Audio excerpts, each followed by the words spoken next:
السلام عليكم ورحمة الله وبركاته.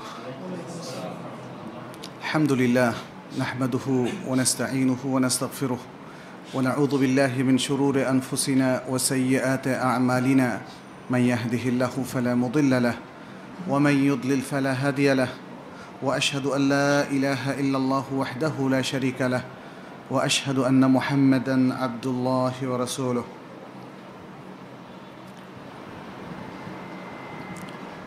আল্লাহ রাব্বুল আলামিনের আমরা শুকরিয়া আদায় করছি, যিনি আমাদের যত খাদ্য রয়েছে এবং যত পান করার বস্তু রয়েছে তার মধ্যে হালাল হারাম ওহির মাধ্যমে নির্ধারণ করে দিয়েছেন। আলহামদুলিল্লাহ। পানাহারে হালাল এবং হারাম এটি হচ্ছে আজকে আমাদের বিষয়। আমরা সে বিষয়ে প্রথমে প্রাথমিক কিছু বলার পরে এরপরে আমরা কিছু মূলনীতিগত কথা বলবো ইনশাআল্লাহ। অর্থাৎ এর আগে যে কায়দাগুলো বলছিলাম না, ওই রকম আর কি। বেদাতের কিছু কায়দা, হালাল হারামেরও কিছু কায়দা আছে, আমরা সেগুলো আপনাদের সাথে শেয়ার করব ইনশাআল্লাহ। ওহী দ্বারা নির্ধারিত কথার অর্থই হচ্ছে মানুষ নিজে থেকে আসলে জানে না যে কোনটা হালাল আর কোনটা হারাম, কারণ হালাল এবং হারাম নির্ধারণ করার কর্তৃপক্ষ হচ্ছেন একমাত্র আল্লাহ। এটা রুবুবিয়তের একটা অর্থ। কিন্তু যখনই আপনি একজন রবের অস্তিত্ব স্বীকার করলেন, রবের কর্তৃত্ব স্বীকার করলেন, তখনই অবধারিত হয়ে গেল যে হালাল হারামের অথরিটিকেও স্বীকার করে নেওয়া। তার মানে হচ্ছে মানুষ নিজ থেকে কোনো কিছু হালাল করতে পারে না যদি আল্লাহ তাআলা সেটাকে হারাম করে থাকেন, এবং মানুষ নিজ থেকে কোনো কিছুকে হারাম করতে পারে না যদি আল্লাহ তাআলা তাকে হালাল করে থাকেন। সুতরাং হালাল এবং হারামের কর্তৃপক্ষ হচ্ছেন আল্লাহ। আরেকটা বিষয়, ইসলামে যা কিছু পবিত্র সবই হালাল, এবং যা কিছু খাবিথ নিকৃষ্ট এবং নোংরা তা সবই হারাম। আল্লাহ তাআলা পবিত্র বস্তুগুলোকে, যা মানুষের জন্য কল্যাণকর উপাদেয়, সেগুলোকেই শুধু হালাল করেছেন। আর যা মানুষের জন্য ক্ষতিকারক যে কোনোভাবে, তার শারীরিক মানসিক গঠনের জন্য, তার শারীরিক মানসিক স্বাস্থ্যের জন্যে যা কিছু ক্ষতিকারক, এমন সব নিকৃষ্ট এবং খাবিথ নোংরা জিনিসকে তিনি হারাম করে দিয়েছেন। আল্লাহ তাআলা হালাল হারাম সম্পর্কে আল কোরআনের মধ্যেও অনেকগুলো আয়াত তিনি তুলে ধরেছেন। যেমন একটি আয়াতে বলেছেন, উহিল্লাত লাকুম বাহিমাতুল আনআম ওয়া মা ইউতলা ইল্লা মা ইউতলা আলাইকুম। তোমাদের জন্য গবাদি পশুগুলোকে হালাল করা হয়েছে, শুধু সেগুলো ছাড়া যা তোমাদের কাছে পরবর্তীতে বর্ণনা করা হবে। অর্থাৎ বর্ণনার মাধ্যমে হারামকে আল্লাহ তাআলা উল্লেখ করে দেবেন। এটার দ্বারা আরেকটা জিনিস বোঝা যায় যে ইসলামে হারাম খুব সীমিত, হালাল অসীম। তার মানে হচ্ছে যেগুলো হারাম সেগুলো আল্লাহ অথবা তার রাসূল সাল্লাল্লাহু আলাইহি ওয়াসাল্লাম বর্ণনা করে দিয়েছেন, তাহলে এর বাইরেরগুলো কি হালাল। একদম সহজ হিসাব। যেমন বড় বড় যে জিনিসগুলোকে আল্লাহ তাআলা হারাম করেছেন তার মধ্যে একটা হচ্ছে আদ্দাম, রক্ত, প্রবাহিত রক্ত, দামান মাসফুহা। আর যেটা অপ্রবাহিত রক্ত, যেমন মানুষের কলজা কিংবা মানে তার তার কিছু অঙ্গ প্রত্যঙ্গ আছে যার পুরোটাই রক্ত থেকে তৈরি। এখন মানুষের তো সমস্ত অঙ্গ প্রত্যঙ্গ মুহতারাম, সম্মানিত, সেটি কোনোভাবেই অসম্মানার্থে ব্যবহার করা যাবে না। কিন্তু যেমন গবাদি পশুর একটা হচ্ছে প্রবাহিত রক্ত, আরেকটা হচ্ছে যেমন কলিজা বা যকৃৎ, এই যে বিষয়গুলো, এর মধ্যে প্রবাহিত রক্তটাই হারাম আর কলজাটা হালাল। এভাবে দ্বিতীয় হারাম বস্তু হচ্ছে আলমাইতা। আলমাইতা মৃত জন্তু। প্রাণীদের মধ্যে মৃত বা জবেহকৃত হলেই যে সব হালাল হয়ে যাবে ব্যাপারটা তা না। এটা শুধু গবাদি পশুর ক্ষেত্রে প্রযোজ্য। সেগুলোকে ঠিকমতো আল্লাহর নামে জবেহ করা হলে তখন সেগুলো হালাল হবে। আর যেগুলো যদি মরে যায় নিজে নিজে হঠাৎ করে পড়ে, কোরআন সেটা সূরা আনআমের মধ্যে কিন্তু স্পষ্ট বর্ণনা করে দিয়েছে, যেগুলো নানাভাবে উপর থেকে পড়ে মরে যায়, অথবা অ্যাক্সিডেন্টে মরে যায়, অথবা নিজ থেকে কোনো রোগে মরে যায়, অথবা যেগুলোকে আল্লাহর নাম ছাড়া অন্য নামে জবেহ করা হয়েছে, এই সমস্ত মৃত জন্তু সবগুলোই হারাম। আর বেশ কিছু জন্তুকে হারাম করা হয়েছে, যেমন কুকুর। এর মধ্যে আল্লাহ তাআলা খাসভাবে উল্লেখ করেছেন খিনজির, শূকরের কথা, বা শূকরের গোশ, লাহমুল খিনজির। আল্লাহ তাআলা কোরআনে স্পষ্টভাবে একাধিকবার উল্লেখ করেছেন। এবং খিনজিরকে বলা হয় আইনুন নাজাসা, তার পুরোটাই হারাম, অপবিত্র। অতএব তার যে কোনো অংশ কিছুই ব্যবহার করা যাবে না। তার গোশ অথবা তার চর্বি কোনো কিছুই ব্যবহার করা যাবে না। আচ্ছা, এরপরে আরেকটা জিনিস হারাম করা হয়েছে, সেটা হচ্ছে আল কাহুল ওয়াল মুখাদ্দারাত ওয়াল মুস্কিরাত। যা কিছু আমাদের নেশা তৈরি করে, অর্থাৎ মাদক দ্রব্য, সেটা পানীয় জাতীয় হোক অথবা খাদ্য জাতীয় হোক, এসব কিছুই হারাম। আল কোরআনে যেমন আল্লাহ তাআলা বলেছেন, ইয়া আইয়ুহাল্লাযীনা আমানু ইন্নামাল খামরু ওয়াল মাইসিরু ওয়াল আনসাবু ওয়াল আজলামু রিজসুম মিন আমালিশ শাইতানি ফাজতানিবুহ। হে ঈমানদার লোকেরা, নিশ্চয়ই খামর, মাদক পানীয় বা মদ, অর্থাৎ মদ জাতীয় যত কিছু আছে, মদ এবং জুয়া এবং যা কিছু কোনো দেবদেবীর নামে উৎসর্গ করা হয়, আর লটারির স্বর, এসব কিছুই নিকৃষ্ট শয়তানের কাজ। অতএব তা তোমরা পরিহার করো, স্পষ্টভাবে এখানে বলা হয়েছে। আমরা আরও কিছু দলিল উল্লেখ করব ইনশাআল্লাহ। এছাড়া রাসূল সাল্লাল্লাহু আলাইহি ওয়াসাল্লাম বলেছেন, কুল্লু খামরিন মুস্কির ওয়া কুল্লু মুস্কিরিন হারাম। প্রত্যেক মদ এটা নেশা তৈরি করে, নেশার উদ্রেক করে, আর প্রত্যেক নেশাকর দ্রব্য হারাম। বাস, এক কথায় সব কিছু, সেটা হিরোইন হোক, তারপরে আমাদের দেশে কি সমস্ত গাঁজা টাজা ব্যবহার করে এগুলো, অথবা যেমন পেন্সিডিল জাতীয় কিছু ঔষধ, মানে এই ধরনের তামাক, হ্যাঁ, এসব কিছু হারাম। খাদ্যদ্রব্যের মধ্যে হারাম কেন করা হলো, তাই না একটা প্রশ্ন আসে।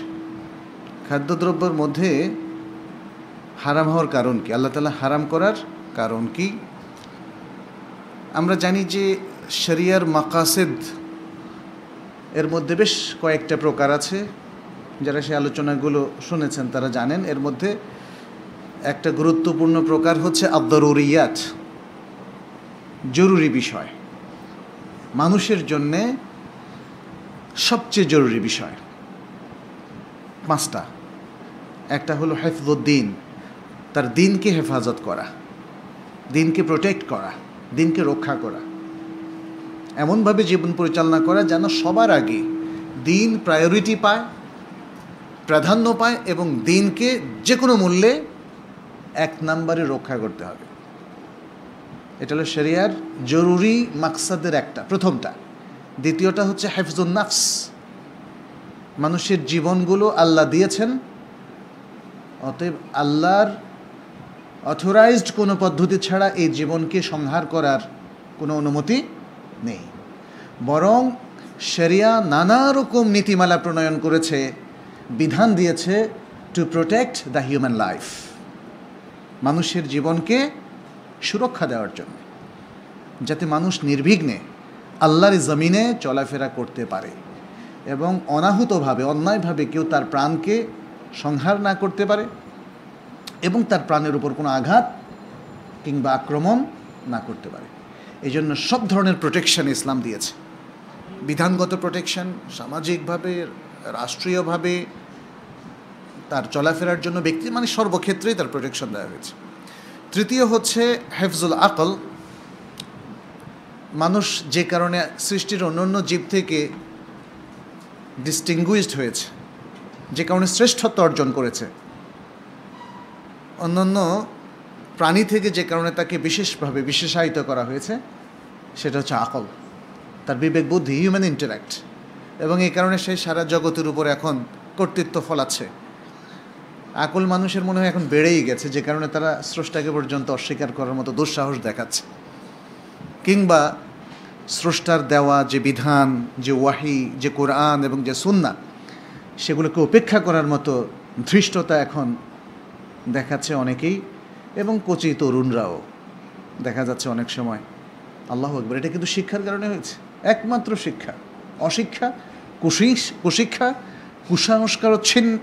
কুসংস্কারচ্ছন্ন শিক্ষা এবং অমুসলিম সাংস্কৃতিক ধারক বাহক শিক্ষার কারণে এটা হয়েছে। মাইন্ডসেটই পাল্টে গেছে। তার মাথায় যেটা আল্লাহ দিয়েছেন সৃষ্টিগতভাবে, সেটাকে রিপ্লেস করা হয়েছে, তাই না? সেটাকে রিপ্লেস করার তো কথা ওই হাদিসে আছে, ফাআবাওয়াহু ইউহাউইদানিহি আও ইউনাসসিরানিহি আও ইউমাজ্জিসানিহি। বাবা মা এই রিপ্লেসমেন্টের কাজটা করে প্রথমে। তাদের প্র্যাকটিস, তাদের চিন্তাভাবনা, তাদের পারিবারিক ঐতিহ্য, তাদের চিন্তা চেতনা সব কিছু দিয়ে সন্তানকে যে ফিতরাতের উপর আল্লাহ সৃষ্টি করেছেন সেটাকে রিপ্লেস করে সে তার নিজস্ব ফিলসফি, চিন্তাভাবনা, আকিদা, ধর্মবিশ্বাস কিংবা ধর্মহীনতা, যে কোনো একটা দিয়ে অনেক কিছু দিয়ে রিপ্লেস করতে পারে। এবং এই সব কিছু হচ্ছে আকল। আকল হচ্ছে তার কেন্দ্রবিন্দু। আকল হচ্ছে একটা যন্ত্র, যেটাকে যে অধিকার করবে সে নিয়ন্ত্রণ করবে। যাই হোক, ইসলাম আকলকে হেফাজত করার জন্য নানা রকম কর্মসূচি দিয়েছে। এর মধ্যে যেমন ফিজিক্যালি তার সংরক্ষণের জন্য মাদকদ্রব্যকে হারাম করেছে, কিংবা এমন কিছু চিন্তা চেতনা পোষণ করা, এমন কিছু বইপত্র পড়া কিংবা এমন কিছু ব্রাউজ করা ইন্টারনেটে যেটা তার আকলকে ঘুরিয়ে দেয়, ফিতরা সালিমা থেকে অন্যদিকে নিয়ে যায়, তাকে তার স্রষ্টা অভিমুখী হওয়া থেকে তাকে দূরে সরিয়ে দেয়। অতএব আকলকে আল্লাহ তাআলা মানবী এবং হিসসি, অর্থাৎ ফিজিক্যাল মুআথিরাত মানে হচ্ছে যেগুলো মানে শারীরিকভাবে তার আকলকে আচ্ছন্ন করে, নষ্ট করে, মাদকদ্রব্য টাইপের যে কোনো নেশাকর দ্রব্য, এগুলোকে যেমন হারাম করেছে, ঠিক তেমনি অতীন্দ্রিয়ভাবে অর্থাৎ ইন্টালেকচুয়ালি তার ব্রেনকে নষ্ট করে দেয়, চিন্তাধারাকে নষ্ট করে দেয়, এমন কিছুকেও হারাম করে। এছাড়াও আরও দুটো আছে। একটা হলো হাফজুল মাল, সম্পদ এর সুরক্ষা করা। কোনো সম্পদ নষ্ট করা যাবে না, ইভেন পানি। হয়তো বলবেন যে আমরা তো নদীমাতৃক দেশ, অনেক পানি আমাদের, পানি নষ্ট করলেও তো সে আবার জলীয় বাষ্প হয়ে সে নদীতেই পড়ে। যত যুক্তি দেন না কেন শরিয়াতে, কিন্তু পানির ব্যবহারেও কিন্তু ইসরাফ করা জায়েজ নেই। পানীয় সম্পদ,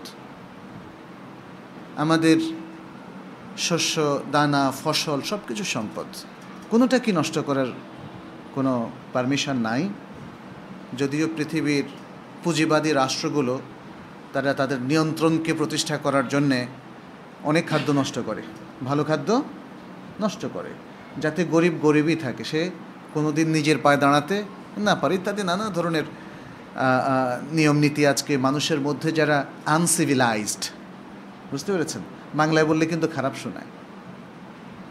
যারা আরবিতে বলা হয় গায়রু মুতাহাদ্দির, শব্দ শুনতে ভালোই লাগে, আরবি শুনলে মানুষ মনে করে গালিগালাজ করলেও ভালো কথা হচ্ছে, আসলে ব্যাপারটা তা না। গায়রু মুতাহাদ্দির, আর ইংরেজিতে বলে আনসিভিলাইজড, মানে সভ্যতার বিপরীত। যাই হোক, ওই শব্দটা আর আমি বললাম না।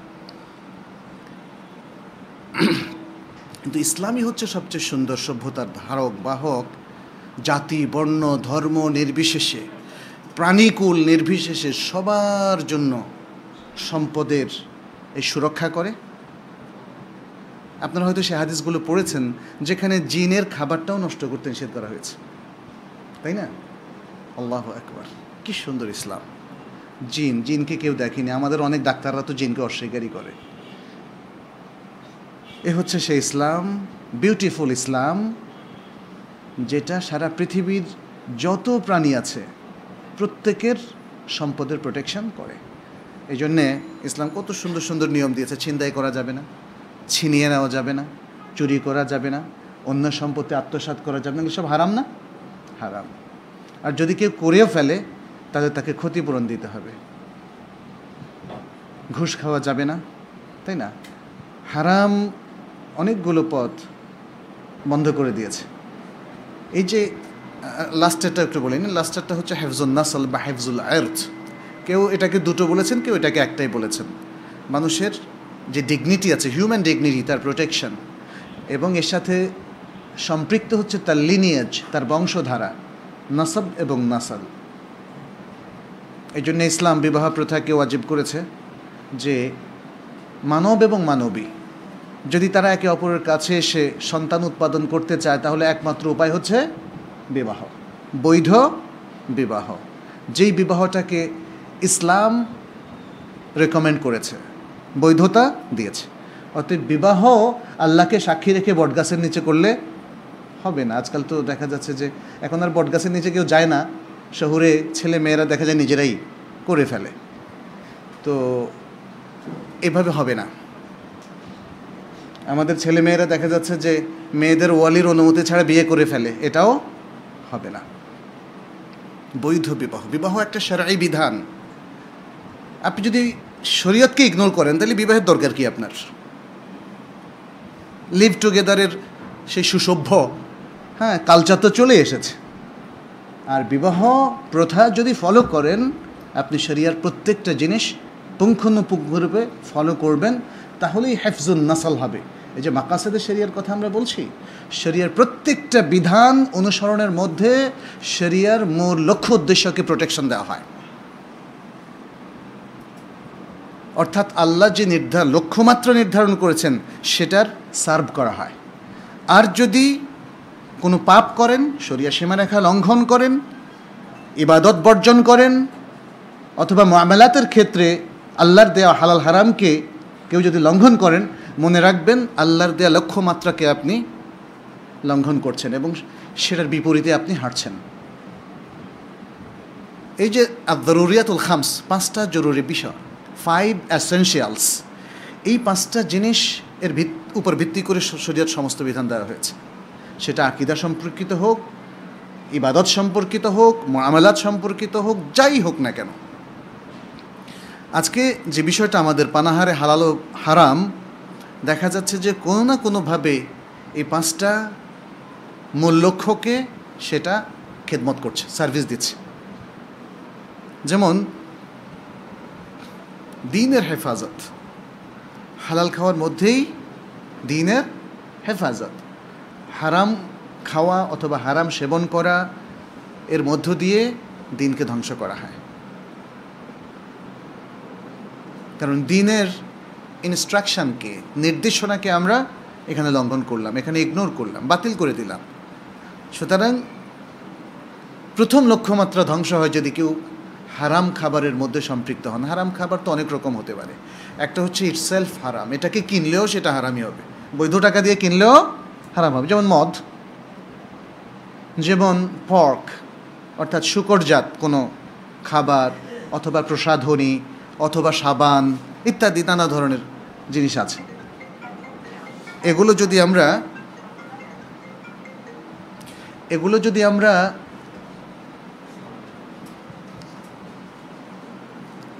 বৈধ টাকা দিয়েও কিনে নেই, তবুও সেটা হারাম। আবার কিছু হারাম আছে ইটসেলফ অ্যালাউড ইন ইসলাম, এটা শরীয়তে বৈধ, কিন্তু আপনি অবৈধ টাকা দিয়ে কিনলেন, অথবা অবৈধভাবে সেটাকে অর্জন করলেন। যেভাবেই করেন না কেন, দুটো পন্থা, অবৈধ টাকা দিয়ে বৈধ জিনিস কিনলেও সেটা হারামই হবে, অথবা বৈধ টাকা দিয়ে বৈধ জিনিস কিনে সেটাকে হারাম পন্থায় কনজিউম করলে হারামই হবে। এভাবে তো হারামের অনেক প্রকরণ। অর্থাৎ শরিয়ার সীমারেখা সবটাই আমাদেরকে রক্ষা করে, হেফজুদ্দিন, দ্বীনের নীতিমালাকে প্রোটেক্ট করে তারপরে আমাদেরকে এগুলো কনজিউম করতে হবে। কোনো একটা নীতিমালা ক্ষুণ্ণ হলেই তখন জিনিসটা হারামে পরিণত হবে। যেমন কারো জিনিস যদি চুরি করে খাওয়া হয়, ভাত, তরকারি, ডিম চুরি করলে কি হবে? হারাম হয়ে যাবে না? হারাম অকেশন, হালাল খাদ্য, পূজার অর্ঘ্য কি হয়ে যাবে? হারাম হয়ে যাবে। হারাম অকেশন হালালকে হারাম করে দেয়, অথবা হারাম পদ্ধতি হালালকে হারাম করে দেয়। যেভাবেই হোক না কেন,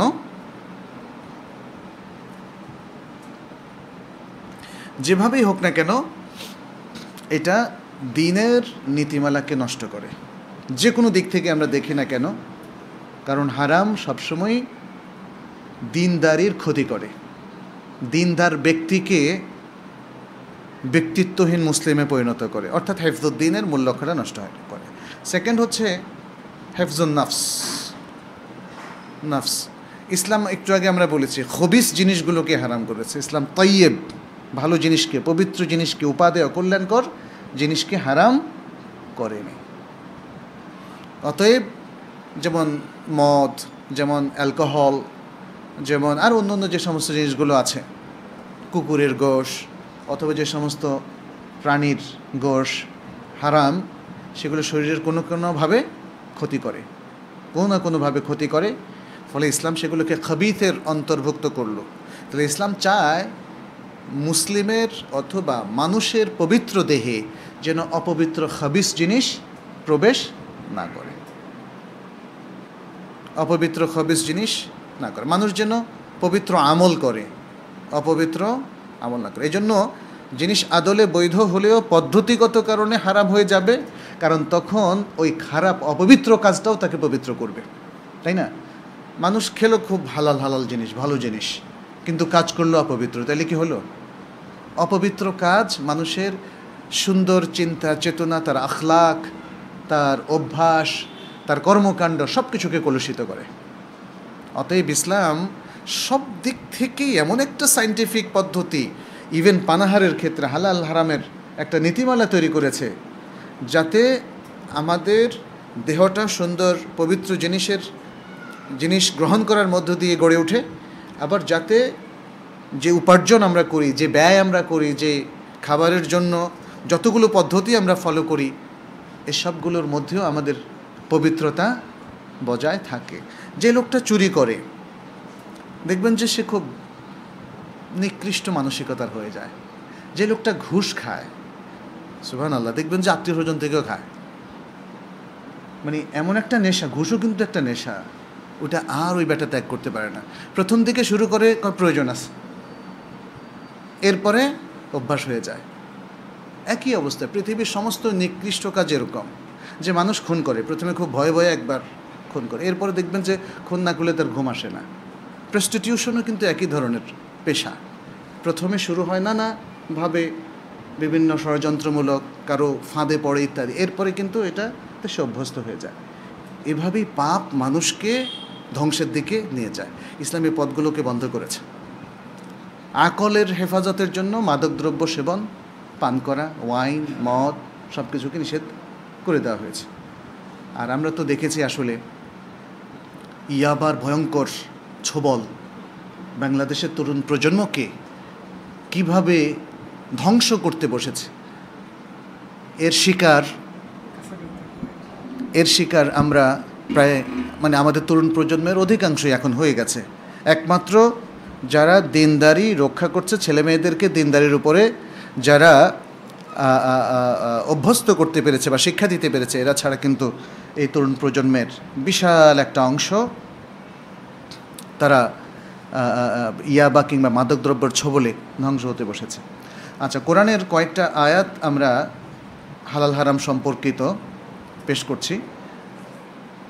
সূরা আল বাকারার 172-73 নম্বর আয়াত, আল্লাহ তাআলা বলছেন, ইয়া আইয়ুহাল্লাযীনা আমানু, হে ঈমানদার লোকেরা, কুলু মিন তাইয়্যিবাতি মা রাযাকনাকুম, তোমাদেরকে আমরা যে রিজিক দিয়েছি তার পবিত্র জিনিসগুলো বা দ্রব্যগুলো, খাদ্যগুলো তোমরা ভক্ষণ করো, কনজিউম করো। ওয়াশকুরু, এখানে কি লিখলো? ওয়াশকুরু লাহু নাকি কি লিখলো বুঝলাম না। এবং আল্লাহর শুকরিয়া আদায় করো, ইন কুনতুম ইয়াহু তা'বুদুন, যদি তোমরা তারই ইবাদত করে থাকো। ইন্নামা হাররামা আলাইকুমুল মাইতাতা ওয়াদ-দামা ওয়া লাহমাল খিনজির ওয়া মা উহিল্লা বিহি লিগাইরিল্লাহ ফামান ইত্তুররা গায়রা বাগিন ওয়ালা আদিন ফালা ইথমা আলাইহি ইন্নাল্লাহা গাফুরুর রহিম। এটা একটা মূলনীতি, চমৎকার একটা মূলনীতি। ছোট্ট দুটো আয়াতের মধ্যে পানাহারে হালাল হারামের সব কিছু এসে গেছে।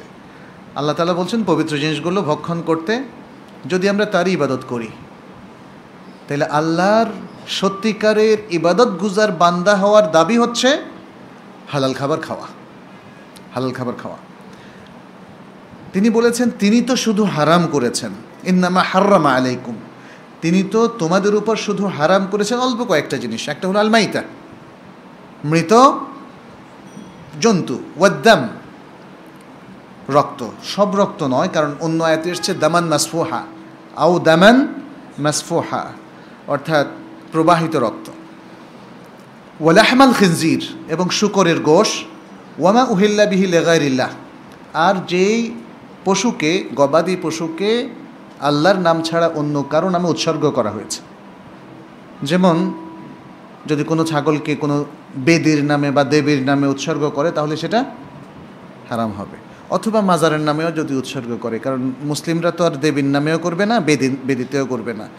মুসলিমরা এখন তার ভালো বিকল্প পেয়ে গেছে, দরগার নামে, কবরের নামে ইত্যাদি। এরপর আরেকটা মূলনীতি দিয়েছে, ফামান ইত্তুররা গায়রা বাগিন ওয়ালা আদিন ফালা ইথমা আলাইহি, যে ব্যক্তি এই মৃত জন্তু বা যেগুলোর কথা বলা হলো এগুলোর মধ্যে কোনো একটা জিনিস খেতে বাধ্য হয়ে যায়, কেন? জীবন বাঁচানোর জন্য। এটাকে বলা হয় দারুরা সিচুয়েশন, আল হালা আদ দারুরিয়া, আল হালা আদ দারুরিয়া, দারুরা সিচুয়েশন বা ক্যাজুয়ালিটি বলা হয়। তার মানে হচ্ছে এখন তার সামনে কোনো খাবার নেই, সে হয়তো কোনো বিজন দ্বীপে নৌকা ডুবি অথবা জাহাজ বা লঞ্চ, আমাদের দেশে প্রায় সময় দেখা যায় বর্ষাকালে ডুবে যায়, তখন হয়তো কোনো একটা বিজন দ্বীপে গিয়ে আশ্রয় নিল যেখানে কোনো কিছু নাই, সেখানে দেখলো যে একটা গরু মরে পড়ে আছে, রান্না করার সুযোগ নাই, তখন কি কাঁচা গোশ খেতে পারবে কিনা, এবং মরা গরুর। এখানে সেটাই বলা হচ্ছে ফামানি তুররা গায়রা বাগিন ওয়ালা আদ, হ্যাঁ, যে মজবুর হয়ে খায় তবে গায়রা বাগিন, সে আল্লাহর সীমা লঙ্ঘন করার জন্য নয়, যে আল্লাহ বলছে এগুলোর নিষেধ দেখি খায়া একটু দেখি, তাই না? নিষিদ্ধ জিনিসকে সেবন করার একটা প্রবণতা আল্লাহর অবাধ্য বান্দাদের মধ্যে আছে। বলছেন যে সে অবাধ্য নয়, অবাধ্য নয়, সে আল্লাহর অনুগত বান্দা, কিন্তু এখানে বাধ্য হয়ে সে এটাকে খাচ্ছে বা সেবন করছে। ওয়ালা আদিন, এবং সে লিমিটও ক্রস করেনি, সীমাও অতিক্রম করেনি। অর্থটা কি? অর্থ হচ্ছে এটাকে বলা হয় সাদ্দুর রামাক, সাদ্দুল হাজা, সাদ্দুল দারুরা। তার যতটুকু প্রয়োজন, যতটুকু খেলে সে বেঁচে থাকতে পারবে, শুধু ততটুকু খাওয়া এবং তার অতিরিক্ত না খাওয়া, সে লিমিট ক্রস করেনি। তার জরুরত যতটুকু, শুধু ততটুকুর মধ্যেই সে সীমাবদ্ধ ছিল। এমনটা হয়নি যে আহা মরার গুর্জে এত স্বাদ, এটা তো বুঝি নাই, এবার পেট পুরায় খাওয়া শুরু, এটা সে করেনি, এটা সে করেনি। ইন্নাল্লাহ গাফুর রাহিম, তাহলে আল্লাহ তাআলা ক্ষমাশীল, তাকে ক্ষমা করবেন এবং তার প্রতি দয়াময়। তাহলে এখানে হচ্ছে এটা হচ্ছে দরুরা নিয়ম, এটাকে বলা হয় যেমন আদ দরুরাত তুবিহুল মাহদুরাত, একটা সুন্দর কায়দা আছে, আদ দরুরাত তুবিহুল মাহদুরাত, জরুরত নিষিদ্ধকে সিদ্ধ করে, মানে বৈধ করে আর কি, নিষিদ্ধকে বৈধ করে দেয়। কিন্তু এটার আরও কিছু কায়দা আছে, সেগুলো সাথে লাগাতে হবে। এখন আমাদের কিছু লোক দেখা যাচ্ছে যে অনেক কিছুকে জরুরত বলে চালিয়ে দেয়, এটা তো জরুরত আছে, সে বাংলা জরুরতের কথা মনে করছে, কিন্তু এটা কি? এটা কোরআনই জরুরত, এটা বাংলা জরুরত হলে হবে না।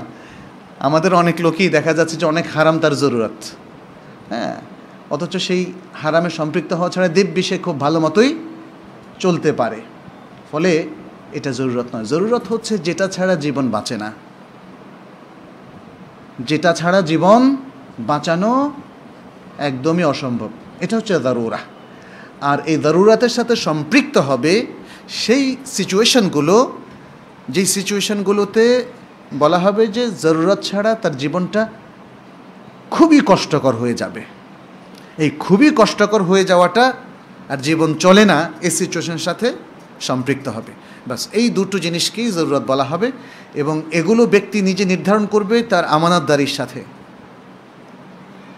যেমন আমি যদি একবেলা না খাই, অসুবিধা আছে? অতএব একবেলা খাওয়ার মিস হলেই আপনি হারামটা খেয়ে ফেলবেন, এটা হবে না, এটা হবে না। বরং আপনি যখন দেখবেন যে আপনার জীবন বাঁচানো কঠিন হয়ে যাচ্ছে, তখনই আপনি শুধু প্রয়োজন মাফিক হারাম খেতে পারবেন। অতএব আদ-দারুরাতু তুবিহুল মাহদুরাত, এই কায়দা দিয়ে সমস্ত হারামকে হালাল করার যে ফন্দি অনেকে করছে, এটা আসলে জায়েজ নাই, এটা জায়েজ নাই। তাছাড়া এই কায়দার সাথে আর অনেকগুলো কায়দা আছে। সেটা কি? আদ-দারুরাতু তুকাদ্দারু বিকাদরিহা, এই আরেকটা কায়দা। আদ-দারুরাতু তুকাদ্দারু বিকাদরিহা, জরুরত যতটুকু হলে চলে তার জরুরতটা পূরণ করা যায়, শুধু ততটুকুর মধ্যে সীমাবদ্ধ থাকবে। এটাই হচ্ছে তুকাদ্দারু বিকাদরিহা, জরুরতের পরিমাণের মধ্যেই সেটাকে নির্ধারণ করতে হবে। জরুরতের মানে যতটুকু তার সীমা, তার বাইরে এটাকে নেওয়া যাবে না, এটাকে এক্সপান্ড করা যাবে না। অর্থাৎ যতটুকু হারাম এই ব্যক্তির জন্য, এই মজবুর ব্যক্তির জন্য প্রয়োজন, যতটুকু শুধু ততটুকুই, এর বাইরে সে একটু মজা করবে, একটু এনজয় করবে, সেই সুযোগ এখানে নেই। আচ্ছা, আরেকটা আয়াত আল্লাহ তাআলা বলছেন, কুল্লা আজিদু ফিমা ওহিয়া ইলাইয়া, বলো আমার কাছে যে ওহি পাঠানো হয়েছে তার মধ্যে আমি পাই না কোনো কিছু মুহাররামান, হারাম। কুল্লা আজিদু ফিমা ওহিয়া ইলাইয়া মুহাররামান আলা তাইমিন ইয়াতআমুহু, কোনো খাদ্য গ্রহণকারীর উপর আমার কাছে যে ওহি করা হয়েছে সে খাদ্য গ্রহণকারীর উপরে আমি কোনো জিনিসকে হারাম পাই না। তার মানে এখানে বলা হচ্ছে সবই হালাল, ইয়াতআমুহু, সে খেতে পারবে, ইল্লা আইয়াকুনা, ইল্লা বলে মানে বলা হচ্ছে এই জিনিসগুলো বাদে, এই জিনিসগুলো যেগুলো এখন বর্ণনা করা হচ্ছে, আর সব হালাল সে খেতে পারবে।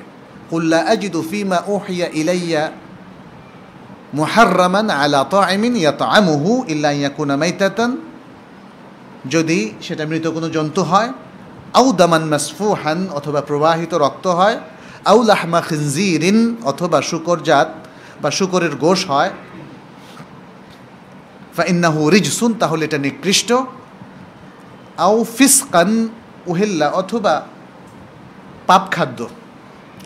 ফিস্ক মানে তো পাপ, আপনারা জানেন। এখানে ফিস্ক বলতে সেই খাদ্যকে বোঝানো হচ্ছে, সেই জন্তুকে বোঝানো হচ্ছে যা খাওয়াটা পাপ। এটাকে ফিস্ক বলে অভিহিত করা হয়েছে কারণ এটা শরীয়তের বৈধ পদ্ধতিতে জবেহ করা হয় নাই, সেটাই বলছে। আও ফিসকান উহিল্লা লিগাইরিল্লাহি বি, যেটা গায়রুল্লাহর জন্য জবেহ করা হয়েছে, এমন পাপযুক্ত খাদ্য।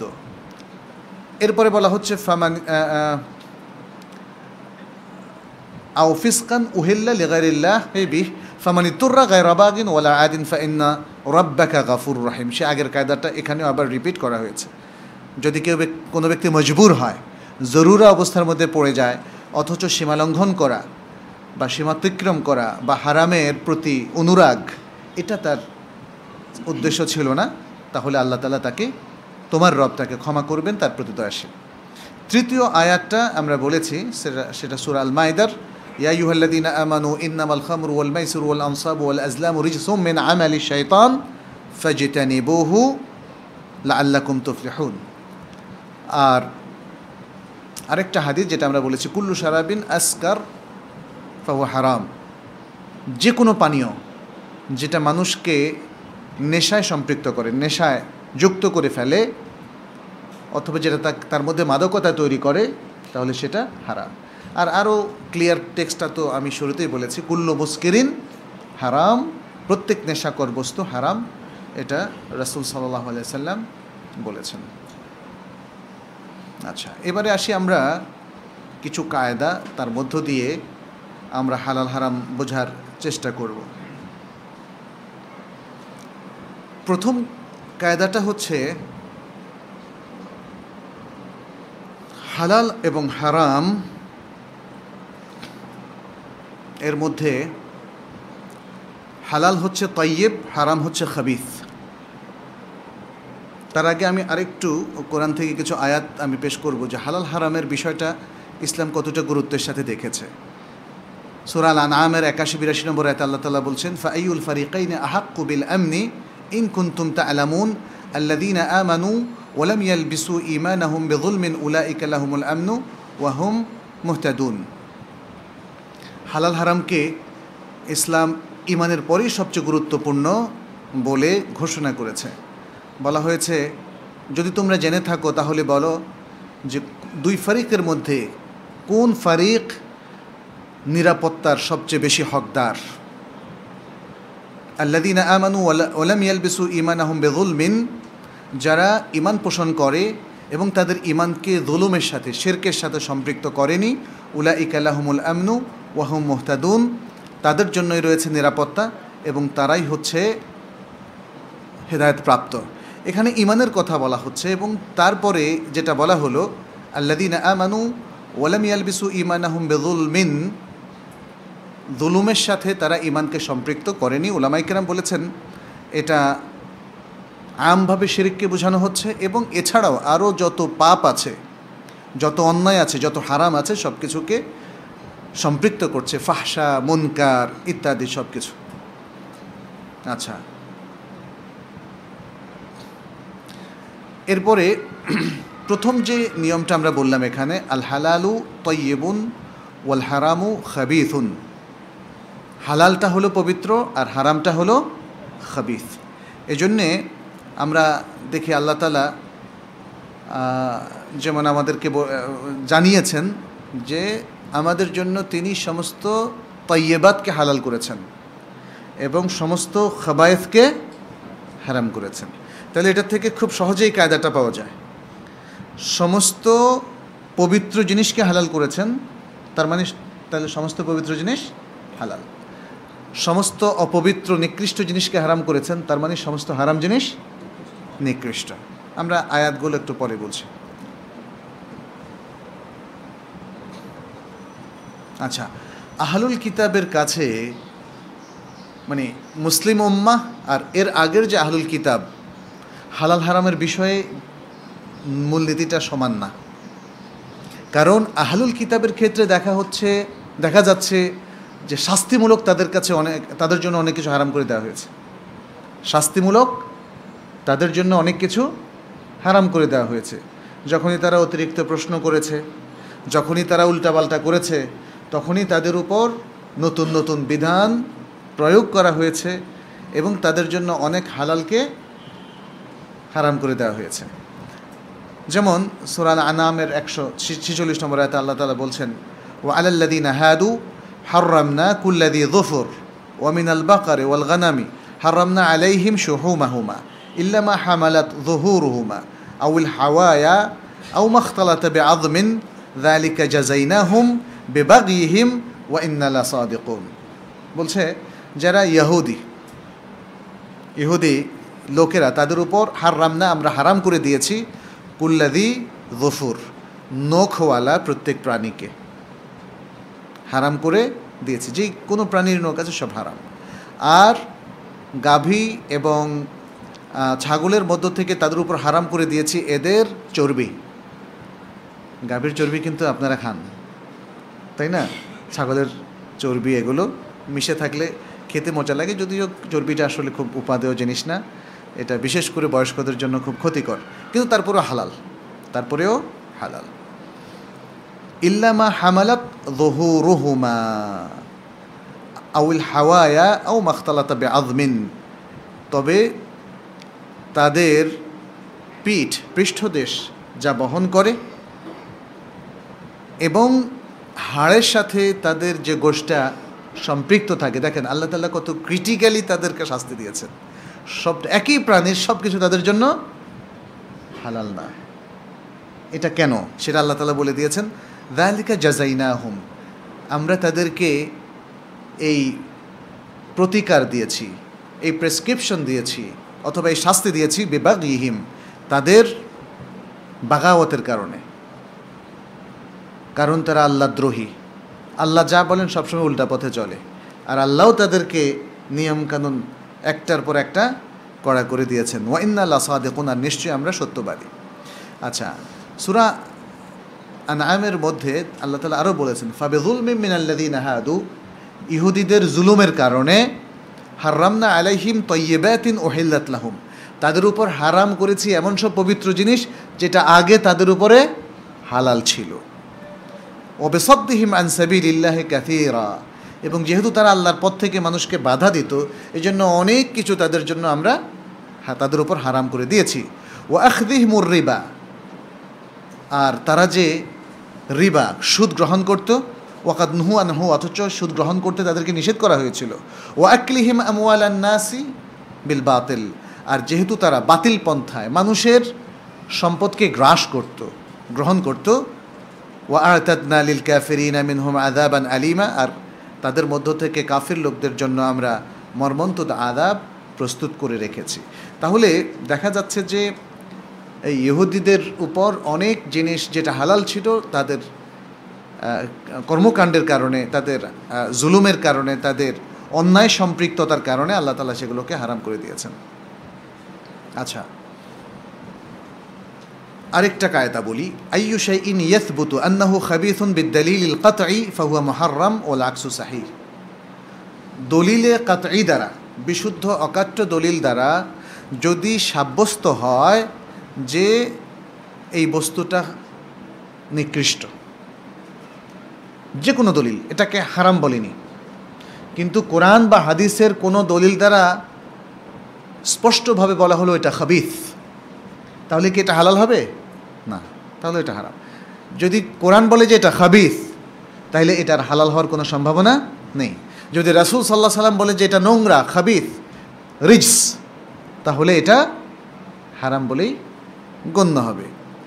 ওয়ালা আকসু সাহিহ, এর বিপরীতটাও শুদ্ধ। অর্থাৎ কোরআন বা সুন্নাহর কোনো কাতঈ অকাট্য দলিল যদি সাব্যস্ত করে যে এটা তাইয়্যিব, এটা পবিত্র, তাহলে কি হবে? হালাল হবে। আচ্ছা, এরপরে আল হালালু হুয়া কুল্লু শাইইন তাতিবুন নাফসু বিহ, হালাল হলো সেই সব বস্তু যা দিয়ে মানুষের অন্তরও পবিত্র হয়। হালাল খেলে অন্তরও পবিত্র হয়, দেহ মন সব কিছু পবিত্র থাকে, অনুভূতিও পবিত্র থাকে। আপনি যখন হালালের মধ্যে থাকবেন দেখবেন নিজেকে পবিত্র লাগবে। আপনি প্র্যাকটিসিং মুসলিম হন আর না হন সেটা আলাদা কথা। যারা নোংরা জিনিস খায় তারা কিন্তু জানে যে সে হারাম খাচ্ছে, তারা সেটা বলেও, আমাদের কাছেও তো অনেকে বলে, তাই না? যে মদ পান করে সে বলে যে আসলে ভাই খুব খারাপ জিনিসে অভ্যস্ত হয়ে গেছে। যে সিগারেট পান করে, স্মোক করে, সেও বলে যে খারাপ জিনিসে অভ্যস্ত হয়ে গেছে, কিন্তু খুব সুন্দর করে সুখ টান দেয়। বুঝছে? এটা হলো আসলে অভ্যাসের দাস মানুষ, সেই কারণে এটা হচ্ছে। সুতরাং হালাল হলো সেই বস্তু যার দ্বারা মানুষের আত্মা, মানুষের অন্তর, মানুষের দেহমন পবিত্র হয়। আচ্ছা, এবার আসা যাক আরও কিছু কায়দার ক্ষেত্রে। যেটা হারাম সেটা তো স্পষ্ট দলিল দ্বারা জানলাম, কিন্তু কোনো কোনো জিনিস আছে হালাল বাট হারামের দিকে ঠেলে দেয়। এটা কিন্তু এই ধরনের একটা কায়দা আমরা বেদাতের মধ্যেও পেয়েছিলাম, যে আমলটা আদতে শুরুতে বেদাত না, বাট বেদাতের দিকে ঠেলে দেয়, তাহলে সেটা কি হবে? সেটা শেষ পর্যন্ত বেদাত হিসাবে গণ্য হবে এবং সেটা হারাম বলে গণ্য হবে। ঠিক যেই খাদ্যটা মূলত শুরুতে হালাল বাট হারামের দিকে নিয়ে যায়, তাহলে সেই খাদ্যটাও হারাম বলে গণ্য হবে। তাআওয়ানু আলাল বিররি ওয়াত তাকওয়া ওয়ালা তাআওয়ানু আলাল ইসমি ওয়াল উদওয়ান। এই আচ্ছা, আরেকটা হলো কায়দা হলো আন-নিয়াতুল হাসানাহ লা তুবাররিরুল হারাম। কেউ যদি নেক নিয়তে কোনো হারাম জিনিস খান, নেক নিয়তে, যেমন নিয়ত ভালো, তাহলে হারাম কি হালাল হবে? হারাম হালাল হবে না। নেক নিয়তে কোনো হারাম কাজও যদি কেউ করে তাহলেও সেটা হালাল হবে না। এখানে অনেকগুলো সুন্দর সুন্দর হাদিস আছে। সহিহ মুসলিমের একটা হাদিস, রাসূল সাল্লাল্লাহু আলাইহি সাল্লাম যেমন বলেছেন, ওয়াফি বুদআ আহাদিকুম সাদাকা, তোমাদের কারো কারো লজ্জাস্থানে রয়েছে সাদাকা, সওয়াব। ক্বালু ইয়াতি আহাদুনা শাহওয়াতাহু ওয়া ইয়াকুনু ফিহা লাহু আজর। সাহাবারা জিজ্ঞেস করলেন, আমাদের কেউ একজন তার কামনা বাসনা চরিতার্থ করছে আর তার জন্য সেখানে সওয়াব হবে? ক্বালা আফারাআইতুম লাউ ওয়াদাআহু ফি হারাম, তোমাদের কি মত যদি সে এটাকে হারামে রাখত, সে তার এই পার্টটাকে শরীরের যদি হারাম কাজে ব্যবহার করতে, তাহলে কি পাপ হতো না? রাসূল সাল্লাল্লাহু আলাইহি সাল্লাম সরাসরি প্রশ্ন করেছেন, হাল আলাইহি উইজরুন, তাহলে কি পাপ হতো? তখন তারা বললেন কালু নাআম, সাহাবারা বললেন হ্যাঁ। বললেন যে ঠিক আছে, তাহলে যেটাতে পাপ হয় তাহলে বিপরীতটাতে তো সওয়াব হবে, যেখানে সওয়াব হবে তার বিপরীতটা গুনাহ হবে।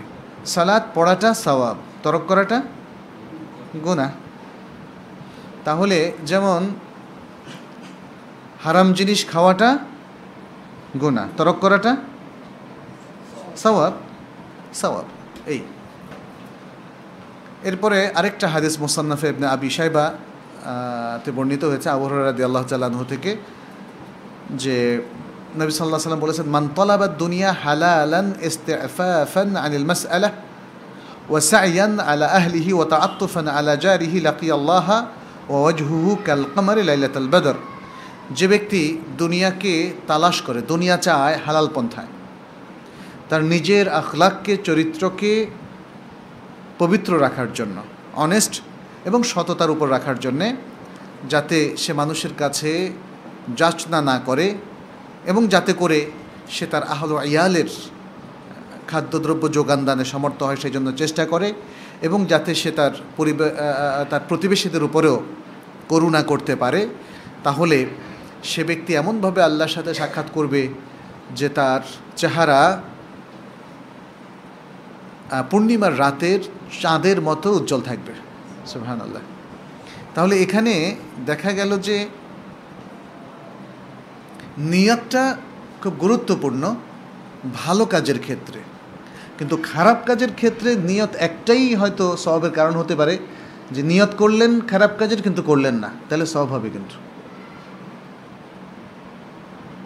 কেন সওয়াব হবে? সওয়াব হবে করলেন না, এই যে নিয়তটাকে, নফসটাকে আপনি নিয়ন্ত্রণ করলেন। এখানে কেউ আবার ভুল বোঝার অবকাশ নাই। কেউ যদি মনে করেন যে তাহলে তো বিনামূল্যে অনেক সওয়াব অর্জন করা যায়, যে খারাপ কাজের জন্য ইচ্ছা করে করলাম না, ইচ্ছা করবেন না, ইচ্ছা করাটা রেকমেন্ডেড না, কিন্তু কেউ ইচ্ছা পোষণ করে বিরত থাকার কারণে কিন্তু সওয়াবটা পাচ্ছে, সে ইচ্ছা করার কারণে না।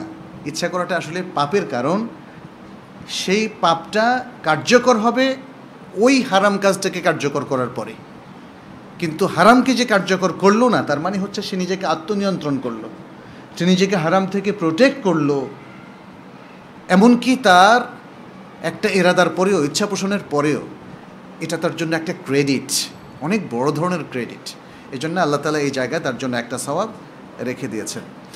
সুতরাং আমরা এখানে কনক্লুড করব, কেউ যদি হারামকে যে কোনো ভালো উদ্দেশ্যে করার ইচ্ছা পোষণ করেন, তাহলে সেই হারাম কিন্তু এখানে হালাল হবে না। কায়দা সবখানে একরকম না, হারামের ক্ষেত্রে কায়দাটা একটু ভিন্ন, এখানে কায়দাটা একটু ভিন্ন। যে কোনো কাজকে নিয়ত নিয়ন্ত্রণ করে শুদ্ধ, তবে হারামকে হালাল করে না। আচ্ছা,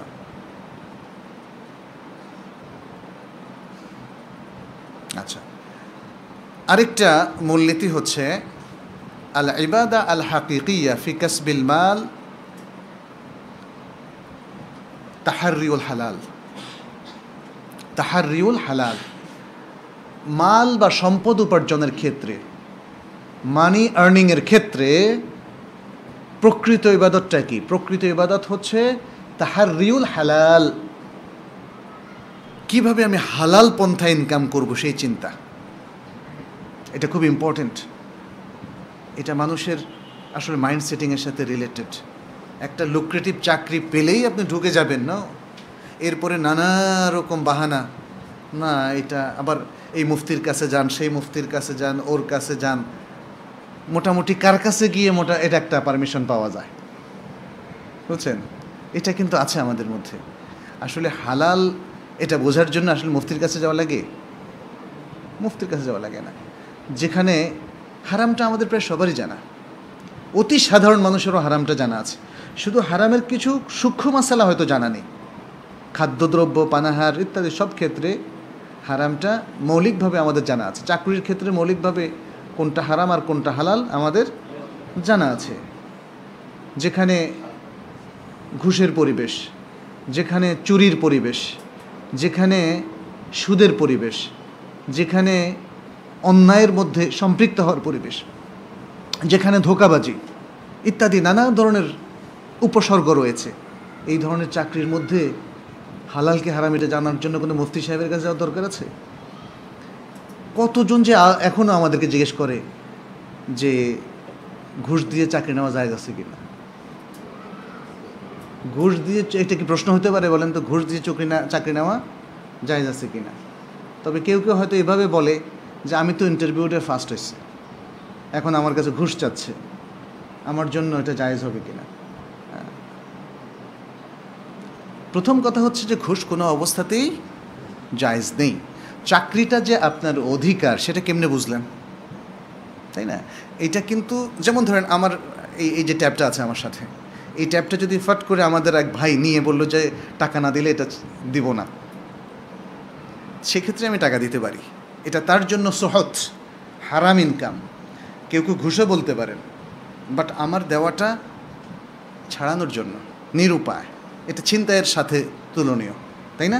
ব্ল্যাকমেইল, ছিনতাই। আমারই জিনিস নিয়ে গিয়ে আমারই জায়গা দখল করে বলছে যে 1 লাখ টাকা দিলে ছেড়ে দিব। আছে না এরকম ঢাকাতে? আচ্ছা, তা আমি কি ঘুষ দিয়ে ছাড়ালাম? ঘুষ না। তার জন্য ঘুষ, তার জন্য সোহত, তার জন্য হারাম, যে নামে বলে, রিজস, নিকৃষ্ট, খাবিথ ইনকাম, কোনো সন্দেহ নেই। এবং এই কাজটা করা তার জন্য স্পষ্ট কবিরা গুনাহ। এটা হচ্ছে একটা পর্যায়। আর চাকরিতে আপনি ইন্টারভিউতে ফার্স্ট হন, সেকেন্ড হন, থার্ডই হন, এটা আপনার অধিকার। নিয়োগের আগ পর্যন্ত এটা বলা যাবে না। নিয়োগ পেয়ে গেলেন, হ্যাঁ, তখন অধিকার। তখন যদি আবার কেউ আপনাকে বরখাস্ত করার পায়তারা করে, বলে যে দেখো আমি কারসাজি করে কিন্তু তোমাকে বরখাস্ত করে দিতে পারবো, বসের সাথে হটলাইন আছে, অতএব তুমি কিছু টাকা ছাড়ো, তাহলে আমি আর কিছু তোমার ক্ষতি করব না। এই ক্ষতির আশঙ্কায় যদি কেউ কিছু টাকা দিয়ে নিজেকে বাঁচান, এটা অসহায়ত্বের কারণে এটা হতে পারে। এটা আপনার দেওয়াটা হারাম না, অথবা পাপের কারণ হবে না, কিন্তু যিনি নিচ্ছেন তিনি অবৈধভাবে নিচ্ছেন, তার পুরো প্রত্যেকটা পয়সা হারাম। অতএব ঘুষের বিষয়টা, এই জিনিসগুলো কিন্তু আমাদেরকে মানে মুফতির কাছে যেতে হবে না। কোন চাকরিটা কোন পন্থায়, জাস্ট আপনার বিবেককে জিজ্ঞেস করুন। তবে বিবেক যদি আগেই পাপে সম্পৃক্ত হয়ে যায়, তাহলে বিবেক কিন্তু পাপের সিদ্ধান্তটাকেই জাস্টিফাই করবে। আর বিবেকটাকে যদি ফেতরা সালিমের উপর রাখেন, তাহলে আর কোনো সমস্যা হবে না ইনশাআল্লাহ। আচ্ছা, এরপরে দেখি আর 2-1টা কায়দা বলবো আমরা। খাদ্যের ডিটেলসের উপরে আমরা আবার আরও বেশ কিছু গুরুত্বপূর্ণ মাসালা আছে, অনেকগুলো মাসালা আছে, আমরা ডিটেলসটা পরবর্তী ক্লাসে শেষ করে দেবো ইনশাআল্লাহ। আচ্ছা, আমাদের এই দিনের মধ্যে যেটা হারাম সেটা সবার জন্যই হারাম, এটা আরেকটা কায়দা। মদ কারোর জন্য হারাম, কারোর জন্য হালাল এমনটা না। গবাদি পশু কারোর জন্য হারাম, কারোর জন্য হালাল এমনটা না। ইভেন গবাদি পশু যদি কারোর জন্য খাওয়াটা ক্ষতিকারক হয়ে থাকে, তবুও সেটাকে হারাম বলা যাবে না। এই মূলনীতিটা কিন্তু আমাদেরকে একটু বুঝতে হবে। গরু খেলে অনেকের সাথে সাথে একটা অ্যালার্জি দেখা দেয়, আমরা বলবো আপনি বর্জন করুন, এ কথা তাকে বলবো না এই গরু খাওয়া আপনার জন্য হারাম। কারণ হচ্ছে এই গরুকে আল্লাহ তাআলা হালাল করে দিয়েছেন। আমি কোনো সুনির্দিষ্ট ব্যক্তির জন্য এটাকে কিভাবে হারাম করতে পারি, যদিও এটা খাওয়াটা তার জন্য ক্ষতিকর।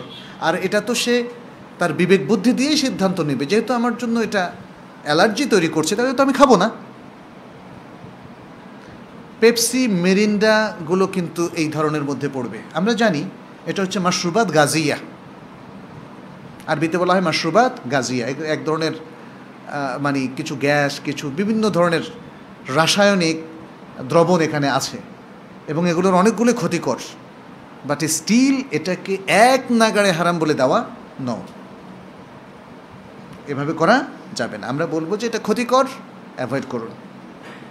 তাহলে খাদ্যের মধ্যে কিছু যেগুলো হারাম হওয়ার সুস্পষ্ট দলিলে কাতঈ নাই এবং সেগুলো হালাল হওয়ার ফর্মুলার মধ্যে পড়ে যায়, তাহলে সেগুলোকে সরাসর হারাম কোনো মুফতি ফতোয়া দেওয়ার অধিকার রাখেন না। এই জন্য মুহাক্কিক উলামাদের দেখবেন যে এক্ষেত্রে তাদের খুবই সচেতন ফতোয়া, মাশাআল্লাহ। এই পেপসি মেরিন্ডা নিয়েও আমি অনেক ঘেটেছি, দেখলাম যে এগুলোকে সরাসরি হারাম কেউ বলেননি, যদিও এগুলোকে প্রবলভাবে নিষেধ করেছেন অনেকে, খাবেন না, ক্ষতিকর, যাদের ডায়াবেটিক আছে তাদের জন্য অনেক বেশি ক্ষতিকর। ডায়াবেটিক রোগী যেমন ধরেন দধি খেলে কারো কারো এরকম আছে যে ভয়ঙ্কর একদম একসাথে 30-32 হয়ে যায়, এটা তিনি নির্ধারণ করবেন। তারপরে আমরা তাকে বলবো না দধি খাওয়া আপনার জন্য হারাম। হারাম হচ্ছে শারঈ পরিভাষা, এটা মনে রাখতে হবে। হারাম হলো শারঈ পরিভাষা, এটা মুফতি সাহেব যেমন ইচ্ছা তেমন ব্যবহার করতে পারেন না, খুবই সতর্কতার সাথে। আর এটা হচ্ছে শরীয়ত প্রণেতার অথরিটি, আমরা একটু আগে বলেছি তাই না শুরুতেই। হালাল হারাম কারার দেওয়ার অধিকার কার? একমাত্র আল্লাহর। আর আমরা হচ্ছে তার পক্ষ থেকে মানে এই হুকুমটাকে জাহেরকারী, প্রকাশ করে দিচ্ছি। যারা দলিলটার ব্যবহার জানেন, ইসলামের এই দলিলগুলোর বুঝেন, উপলব্ধি করেন এবং দলিলগুলো কোথায় কিভাবে প্রয়োগ করে সঠিক হুকুমটা জানা যায়, যেটা উসুলুল ফিকহের মধ্য দিয়ে আমরা আসলে বুঝতে পারি। উসুল ফিকহের মূল কাজটাই হচ্ছে দলিল গ্রহণ পদ্ধতি, দলিল উপস্থাপন পদ্ধতিকে রপ্ত করা, নাথিং এলস। এজন্য উসুলুল ফিককে আসলে উসুলুল ফিক না বলে উসুলুল ইসলাম বলা উচিত। উসুলুল ইসলাম অর্থাৎ ইসলামের ওহির যত দলিল আছে সেটা কিভাবে পেশ করতে হবে তার মূলনীতি, তার সোর্স মেথোডোলজি। ফলে আকিদার ক্ষেত্রেও একজন মুসলিম দলিলের ব্যবহার কিভাবে করবে, সে কি আকিদার ক্ষেত্রে খবরুল ওয়াহেদ গ্রহণ করবে কি করবে না? একদল দার্শনিক মুসলিমদের মধ্যে মুতাকাল্লিমুন তারা বলছেন যে না, খবরুল ওয়াহেদ এটা যত শুদ্ধই হোক আকিদার ক্ষেত্রে গ্রহণ করব না, কারণ একজন ব্যক্তি কত ভুলই করতে পারে। আল্লাহর ব্যাপারে আমরা একজন ব্যক্তিটা গ্রহণ করব না।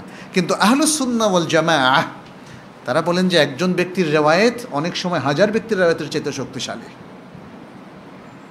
একজন ব্যক্তির রেওয়ায়েত যদি তার সনদ মুত্তাসিল হয়, যদি প্রত্যেক রাবি সেকা হয়, যদি উম্মার সকলে মিলে সেটাকে গ্রহণ করে, প্রথম প্রজন্ম, দ্বিতীয় প্রজন্ম, তৃতীয় প্রজন্ম সবাই হাদিসটাকে গ্রহণ করলো, যদি এটা খবরুল ওয়াহিদ, এটা অত্যন্ত শক্তিশালী, তাই না? আপনি দেখবেন যে অস্ত্রশস্ত্রের মধ্যেও কিন্তু অনেক শক্তিশালী, ছোট্ট অস্ত্র অনেক শক্তিশালী আছে, তাই না?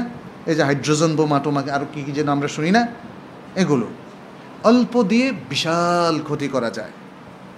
সুতরাং এখানেও সে বিষয়টা আমাদের মনে রাখতে হবে। একদম মানে খবরুল ওয়াহেদ হলেই আমি জেনারেলাইজ করে ফেলবো, গ্রহণ করা যাবে না, বা অমুক, এগুলো হচ্ছে কম জ্ঞানের কারণে আমাদের হচ্ছে। অথবা গ্রিক দর্শন, ভারতীয় দর্শন, অমুসলিম দর্শন এসে আমাদেরকে সন্দেহপরায়ণ করে ফেলছে, প্রত্যেকটা জিনিসের ক্ষেত্রে আমাদের সন্দেহ ঢুকিয়ে দিয়েছে, আমাদেরকে কনফিউজ করে ফেলছে। এটা কিন্তু সম্ভব।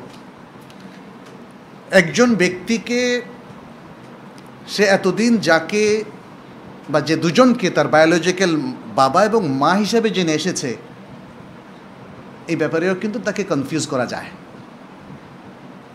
না? কয়েকজন মানুষ মিলে তাকে বলতে পারে যে দেখো তোমার বাবার অনেক ঘটনা আমি জানি, আরেকজনে বলে তোমার মায়ের ব্যাপারটা তুমি জানো না, আমি জানি।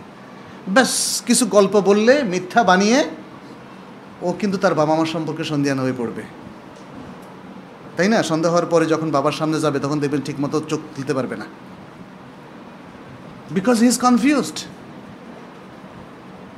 স্রষ্টা সম্পর্কে কনফিউজ করা, যে কোনো জিনিস সম্পর্কে কনফিউজ করা, ওহি সম্পর্কে কনফিউজ করা, এটা খুব সহজ জিনিস। এই জন্যে এই যে অকাট্য বিশ্বাস, আশা, এটা নির্ভর করে কিভাবে আপনি জানলেন তার উপরে, আপনার জানার অকাট্যতার উপরে। সেকা যে অনেক লোকে সেকাই বুঝে না, তাই না? রাফের সেকা কি, তো সে কেমনে খবর ওয়াহেদের মর্মটা বুঝবে বলেন তো? তার স্ট্রেংথ, শক্তিটা কোন জায়গায়, কেন এটা অকাট্য জ্ঞানকে প্রডিউস করে, এই জিনিসটা তো সে জানে না। অতএব তার সে জ্ঞান আসবে না। তো বুঝতে হবে জ্ঞানের সাথে ডিলিংসটা করাটা আমরা শিখিনি, এবং এই কারণে আমাদের মুসলিম সমাজে বড় ধরনের বিপর্যয় হচ্ছে। দেখবেন যে অনেকেই ফতোয়া দিচ্ছে, ইচ্ছা মতো কমেন্ট পাস করছে, অথচ একজন মুসলিম তার প্রত্যেকটা কথা দলিলের বাইরে সে যাবে না। সে খাবেও দলিলের ভিত্তিতে, যেটা হারাম সেটাকে বর্জন করবে, যেটা হালাল সেটাকে সে কনজিউম করতে পারবে। দলিলের বাইরে সে এখানেও যাওয়ার কোনো সুযোগ নেই। তার সমস্ত কর্মকাণ্ড, তার প্রশাসনিক কার্যকলাপ, তার এই যে বাজারে সে যদি এন্টারপ্রিনার হয়, উদ্যোক্তা হয়, ব্যবসায়ী হয়, তাহলে সে কি করবে আর কি করবে না, এটা অবশ্যই দলিল নির্ভর হওয়া উচিত। এই জন্য সকল মুসলিমকে ইসলাম তথা কোরআন সুন্নাহর বেসিক কিছু রুলস তাকে জানতে হবে।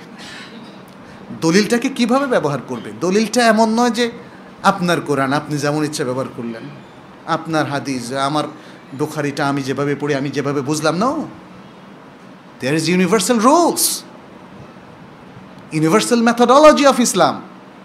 আপনি যেমন ইচ্ছা তেমন ব্যবহার করতে পারেন না। জ্ঞানের বিকাশ হতে হবে, মাকাসিদে শরিয়া বুঝতে হবে। আমাদের প্রখ্যাত মুহাক্কিক আহলুস সুন্নাহ ওয়াল জামাতের আলেমগণ কিভাবে আসলে এগুলোর সাথে ডিলিং করেছেন, তাদের মানহাজটা কি, এগুলো জানতে হবে। আর শুধু একজনকে ধরলে হবে না, একজনকে তাকলিদ করলে তো হবে না। যত বড় ব্যক্তি হন না কেন, শুধু একক ব্যক্তিকে তাকলিদ করলে হবে না। সে মদিনার শায়েখ হন, বাংলাদেশের শায়েখ হন, আর জারি হন, একক ব্যক্তির মানহাজকে ফলো করলে হবে না। আপনাকে অবশ্যই আমাদের আহলুস সুন্নাহ ওয়াল জামাতকে একক ব্যক্তি নির্ভর। অতএব মনে রাখতে হবে, এই সমস্ত ক্ষেত্রে আমাদেরকে সাবধান হতে হবে। আহলুস সুন্নাহ ওয়াল জামাতের আল জামাআত বলা হয়েছে, আহলুস সুন্নাহ ওয়াল জামাআহ। আহল শব্দটাও এখানে বহুবচন। ইনাদের সবার মানহাজটাকে আমাদেরকে বুঝতে হবে। তার আলোকে যেখানেই হোক, হালাল হারাম, খাদ্যের ব্যাপার, কর্মকাণ্ড, সব ক্ষেত্রে সেটাকে আমাদের সামনে রাখতে হবে, এবং সেভাবেই আমরা যদি ডিল করি তাহলেই সেটা শুদ্ধ হবে। যাই হোক, আমি এখানে একটা জিনিস বলছিলাম, তাহলে ইসলামের এই দলিলগুলোর সাথে ডিলিং করার পদ্ধতিটাও আমাদের জানতে হবে। আর দু একটি বলে আজকে শেষ করব আলোচনা। আরেকটা হচ্ছে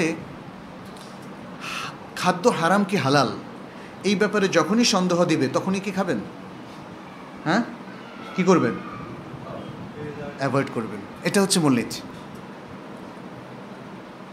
যেমন আপনি কোনো ওয়েস্টার্ন কান্ট্রিতে গেলেন, যখনই মনে হবে, কারণ আপনি নিশ্চিত না হয়ে খাবেন না। প্রথম কথা হচ্ছে নিশ্চিত না হয়ে খাবেন না। নিশ্চিত না হওয়ার অর্থই হচ্ছে এটা হালাল কি হারাম সন্দেহ দেখা দিয়েছে, তখন এটাকে হারাম ধরে নিয়ে বর্জন করবেন। হালাল জানার পরে খাবেন, বাস, এটাই হচ্ছে মূলনীতি। এ প্রসঙ্গে বুখারীর হাদিস তো আপনারা জানেন, আল হালালু বাইয়িন আল হারামু বাইয়িন ও বাইনাহুমা উমুরুন মুশতাবিহাত ফাত্তাকুশ শুবুহাত। হাদিসের মধ্যে যেটা বলা হচ্ছে, হালাল স্পষ্ট, হারাম স্পষ্ট, মাঝখানে কিছু গ্রে এরিয়া আছে। অতএব সেই এরিয়াগুলোকে অ্যাভয়েড করা ততক্ষণ পর্যন্ত যতক্ষণ না এটা স্পষ্ট হয়ে যাবে যে এটা হালাল। হালাল স্পষ্ট হওয়ার আগ পর্যন্ত সেটাকে অ্যাভয়েড করতে হবে। তাইলে হারামকে অ্যাভয়েড করার জন্য হারাম স্পষ্ট হওয়া জরুরি না।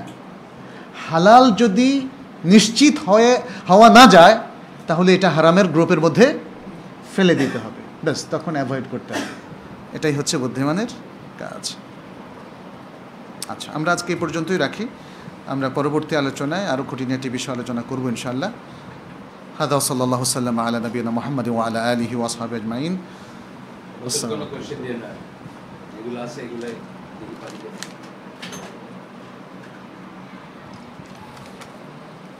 বর্তমানে সরকারি নির্দেশ যেন ইলিশ মাছ ধরা না হয়, এই পরিস্থিতি ইলিশ মাছ যারা ধরে এবং যারা কিনে তাদের ব্যাপারে কি হুকুম?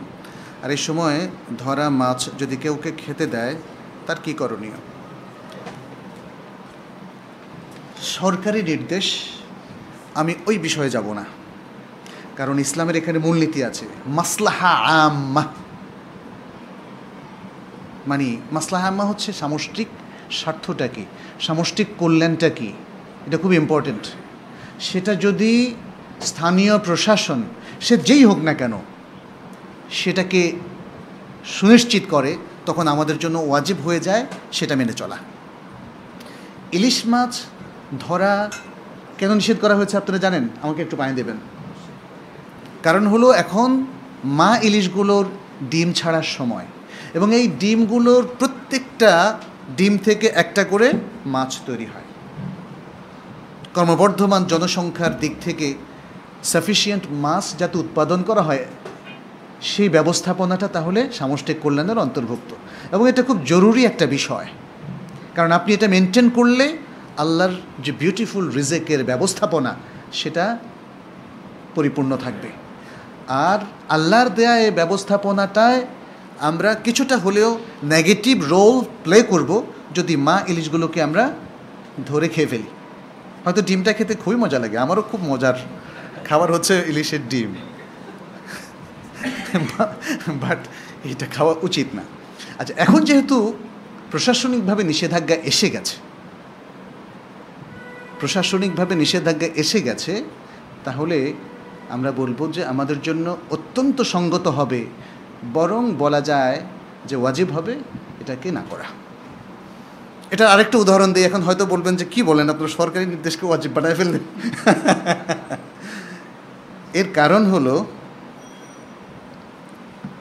যেমন ট্রাফিক লাইট, লাল আলো ভঙ্গ করা, এটা কি জায়েজ?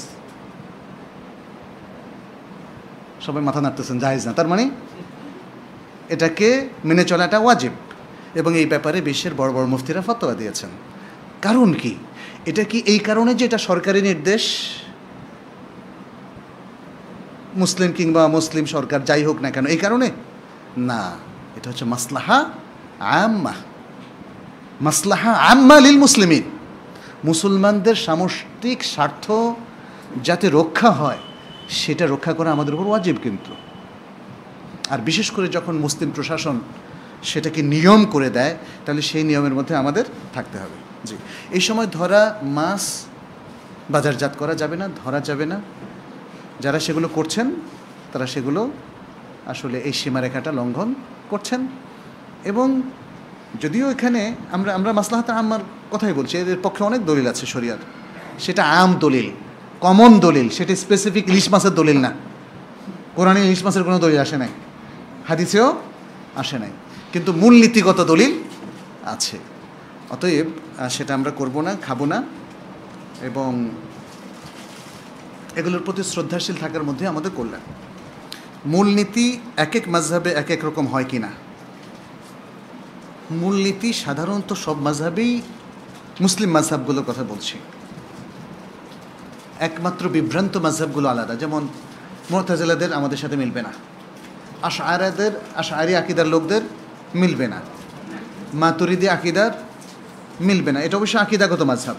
ফিকহি মাযহাবের ক্ষেত্রে শিয়া আকীদার সাথে মিলবে না। এরকম আরও বিভ্রান্ত আকীদা অনেকেরই আছে। কিন্তু ওলামায়ে কেরাম যারা মূলত কোরআন সুন্নাহ ইজমা কিয়াস, সহিহ কিয়াসকে যারা গ্রহণ করেছেন, তাদের ম্যাক্সিমাম মূলনীতি এক। কিছু কিছু ছোট ছোট মূলনীতির ক্ষেত্রে তাদের পার্থক্য আছে। যেমন আমি পার্থক্যটা দেখাই কীরকম। আলহামদুলিল্লাহ, যেমন হাদিস শুদ্ধ হলে জমহুর ওলামাদের কাছে এটা গ্রহণ করাটা ওয়াজিব হয়। হাদিস শুদ্ধ হলে এটা যদি খবরুল ওয়াহেদ হয়ে থাকে, একজন কোনো এককালে সনদের মধ্যে একজন রাবী ছিল, এটা যদি শুদ্ধ হয়, তাহলে এ অনুযায়ী আমল করা জমহুর ওলামাদের কাছে ওয়াজিব। একটা মাযহাবে বলা হয়েছে এর রাওয়ী যদি গায়রু ফাকিহ হন, ফকিহ না হন, এবং এই হাদিস অনুযায়ী আমল করলে আকলের দরজাটা বন্ধ হয়ে যায়, কিয়াসের দরজাটা বন্ধ হয়ে যায়। হাদিস বর্ণনাকারী প্রধানতম রাওয়ি বা বর্ণনাকারী হলেন গায়রু ফকিহ, ফিকহ সম্পর্কিত জ্ঞান তার অত বেশি না। আর এটার সাথে আমল করলে আকলও এখানে পরাজিত হয়, আকল যুক্তির সাথে মেলে না। ফলে এই হাদিসটা আমরা গ্রহণ করব না। এই মূলনীতি একটা মাযহাবে আছে, কিন্তু সেই মাযহাবেরও প্রাজ্ঞ উলামাদের মধ্যে অনেকে বলেছেন নো, হাদিস যখন শুদ্ধ হবে, আকলে ধরুক আর না ধরুক, কিয়াসের সাথে মিলুক আর না মিলুক, কিয়াসটা কার? কিয়াসটা তো মানুষই করে। কিয়াসকে এখানে আল্লাহ করে দিয়ে গেছে নাকি? মানুষই করে। অতএব মানুষের কিয়াস, মানুষের আকল সব দিক থেকেও যদি বন্ধ হয়ে যায়, তবুও সহিহ হাদিস তার উপরে প্রাধান্য পাবে। এটা জমহুর উলামাদের মত এবং এটাই শুদ্ধ। এরকম কিছু ইখতিলাফ আছে, সেক্ষেত্রে অসুবিধা নাই। মানুষের ইজতিহাদ, উলামায়ে কেরাম যারা দ্বিতীয় ইজতিহাদটা করেছেন, আমরা তাদেরকে ব্লেম করব না, আক্রমণ করব না যে তারা দ্বীনের শত্রু, তারা হাদিসের শত্রু, তারা হাদিসকে ইনকার করেছেন, তারা হাদিস মানেন না। কথাটা কি সত্য আসলে? না, এটা একটা ছোট্ট কায়দার কারণে কিছু কিছু হাদিসের ক্ষেত্রে তাদের এটা হয়ে গিয়েছে। আল্লাহ তাদেরকে ক্ষমা করুন, আমরা এই দৃষ্টিতেই তাদেরকে মূল্যায়ন করব। ও আচ্ছা, সূরা হাশরের 3 আয়াতের ফজিলত সম্পর্কে আপনারা দুর্বল বলেন, কিন্তু হানাফিরা হাসান বলে, কোনটা ঠিক? ঠিক নিয়ে তো অনেক সময় ভেজাল এটা যাবে না। যেমন নাভির নিচের হাদিস আমাদের কাছে দুর্বল, সালাতে যে আমরা হাত বাঁধি, নাভির নিচের হাদিসটা দুর্বল না কারণে, কারণ মুহাক্কিক উলামাদের অনেকেই বলেছেন তাহতা সুররাহ, এই কথাটা মুদরাজ।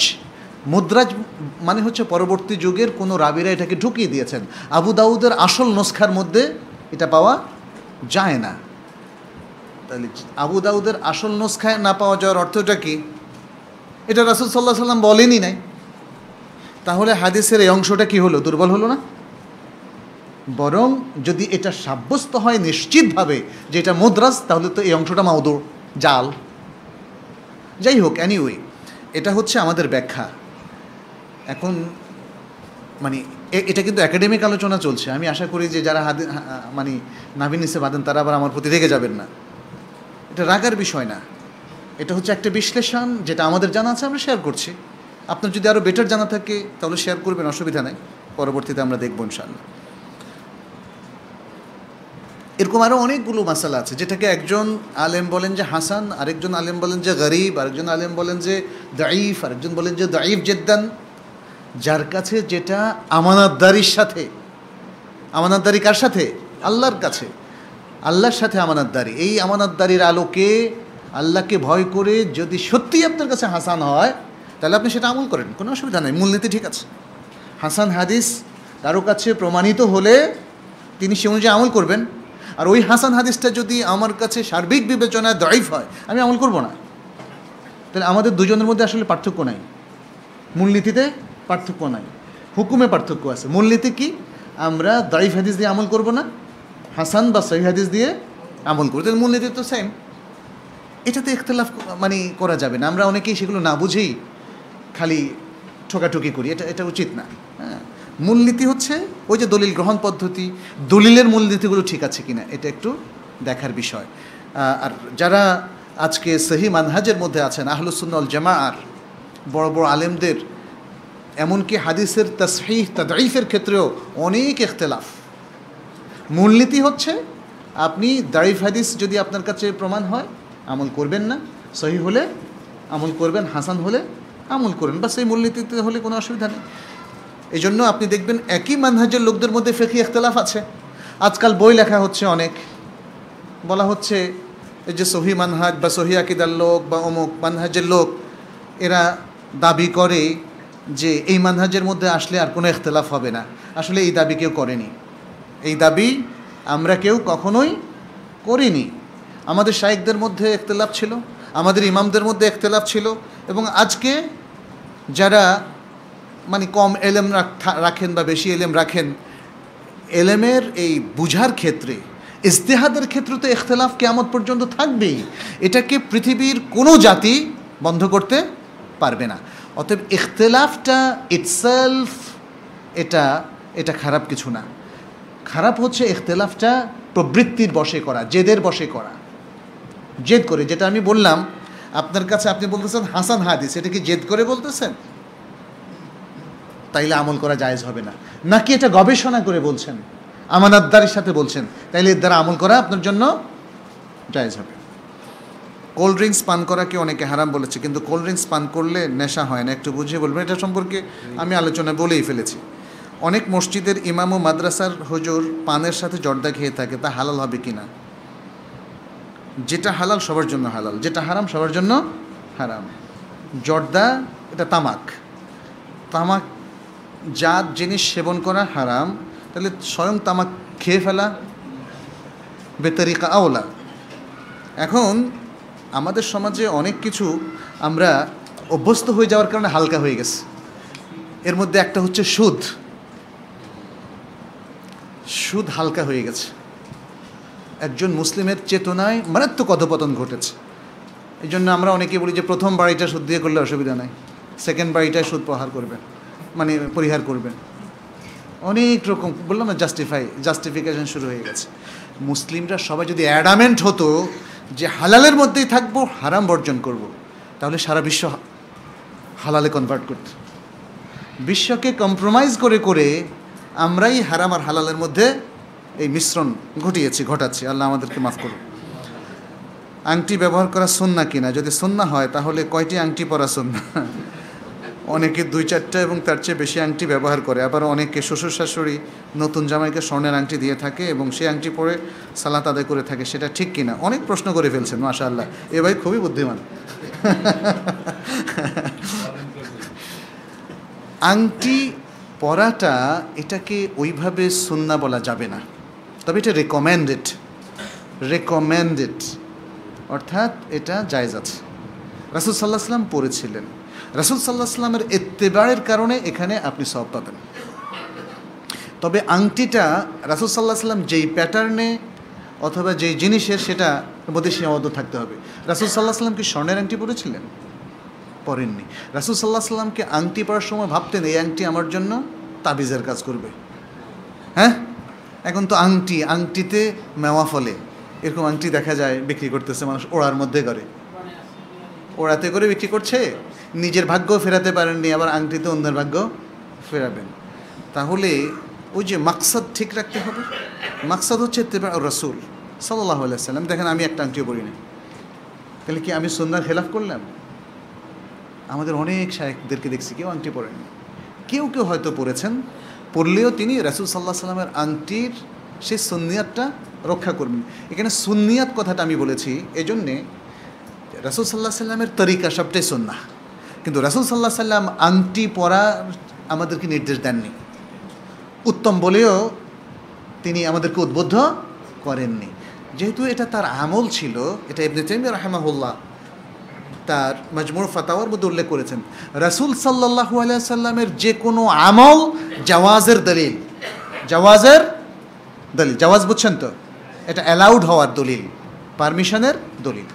দ্বিতীয়ত রাসূল সাল্লাল্লাহু আলাইহি ওয়াসাল্লাম যে আমলগুলো করেছেন সেটা উম্মার জন্য যদি মুবাহ হয়, আর উম্মা সেই মুবাহ কাজটাকে রাসূল সাল্লাল্লাহু আলাইহি ওয়াসাল্লামের ইত্তিবা'র জন্য আমল করে, তাহলে সে সওয়াব পাবে। তাই স্বর্ণের আংটি হারাম এবং এটা কবিরা গুনার মধ্যে সম্পৃক্ত, কারণ রাসূল সাল্লাল্লাহু আলাইহি ওয়াসাল্লামের ওয়াইদ এসেছে মুসলিম উম্মার পুরুষদের জন্য এটা আখিরাতে থাকবে, এটা দুনিয়াতে তার জন্য কোনোভাবেই স্বর্ণের চেন, স্বর্ণের আংটি, স্বর্ণের কলম কোনো কিছুই সে ব্যবহার করতে পারবে না। একজন নিয়মিত ধূমপান করে আবার নিয়মিত সালাত, সিয়াম, হজ, যাকাত আদায় করে, তার এই আমলগুলো কোনো কাজে আসবে? হ্যাঁ আসবে, আসবে না কেন? ধূমপানটা তার কোনো কাজে আসবে না, ওটা গুনাহের কাজে আসবে, মানে গুনাহ অর্জন হবে। কিন্তু এই গুনাহ অর্জনের কারণে ধূমপান তার সালাতকে ধ্বংস করার মতো শক্তিশালী না। এটা ভাইরাস বটে, তবে অত ধ্বংসাত্মক ভাইরাস না যে সালাত, সিয়াম, হজ, যাকাতকে ধ্বংস করে দেবে।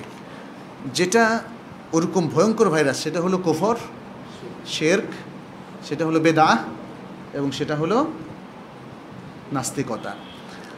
আর আরেকটা জিনিস, সেটা সার্টেন একটা স্পেশাল ইবাদতকে ধ্বংস করে, সব ইবাদত না। সেটা হচ্ছে হারাম খাওয়া, হারাম পড়া। আমাদের অনেকেই ওই হাদিসটার আলোকে বলে ফেলেন সমস্ত ইবাদত বাতিল। যে কোনো হারাম খাওয়া এটা কবিরা গুনাহ। যতক্ষণ না কোনো কবিরা গুনাহ শিরকে কনভার্ট হবে, কুফুরিতে কনভার্ট হবে, বড় কুফুরি, বড় শিরক, বড় বেদআহ, বড় নেফাক, যেটা মিল্লাতকে ইসলাম থেকে বের করে দিবে, ততক্ষণ পর্যন্ত এটা সমস্ত ইবাদতকে ধ্বংস করবেন না। যে কোনো, এটা আহলে সুন্নাত ওয়াল জামাতের আকীদার সাথে সম্পৃক্ত একটা ব্যাপার, কিন্তু যে কোনো কবিরা গুনাহ তার সমস্ত আমলকে বাতিল করে না। যদি করে, ছেড়ে আর মুসলিম থাকবে না। তাহলে বোঝা গেল, কবিরা গুনাহ যদি শিরক, বেদাত, বড় শিরক, বড় নেফাক, বড় কুফর, এগুলোতে রূপান্তরিত হয়, তখনই তার সমস্ত আমল বাতিল হবে। অতএব যে কোনো একটা কবিরা গুনার কারণে তার সমস্ত আমল বাতিল হবে না, সমস্ত ইবাদত বাতিল হবে না। আর রাসূল সাল্লাল্লাহু আলাইহি ওয়াসাল্লাম বলেছেন, আন্না ইউস্তাজাবু লাহ, এটা দোয়ার কথা বলেছেন। আন্না ইউস্তাজাবু লাহু ইবাদাতুহু, এটা বলেননি।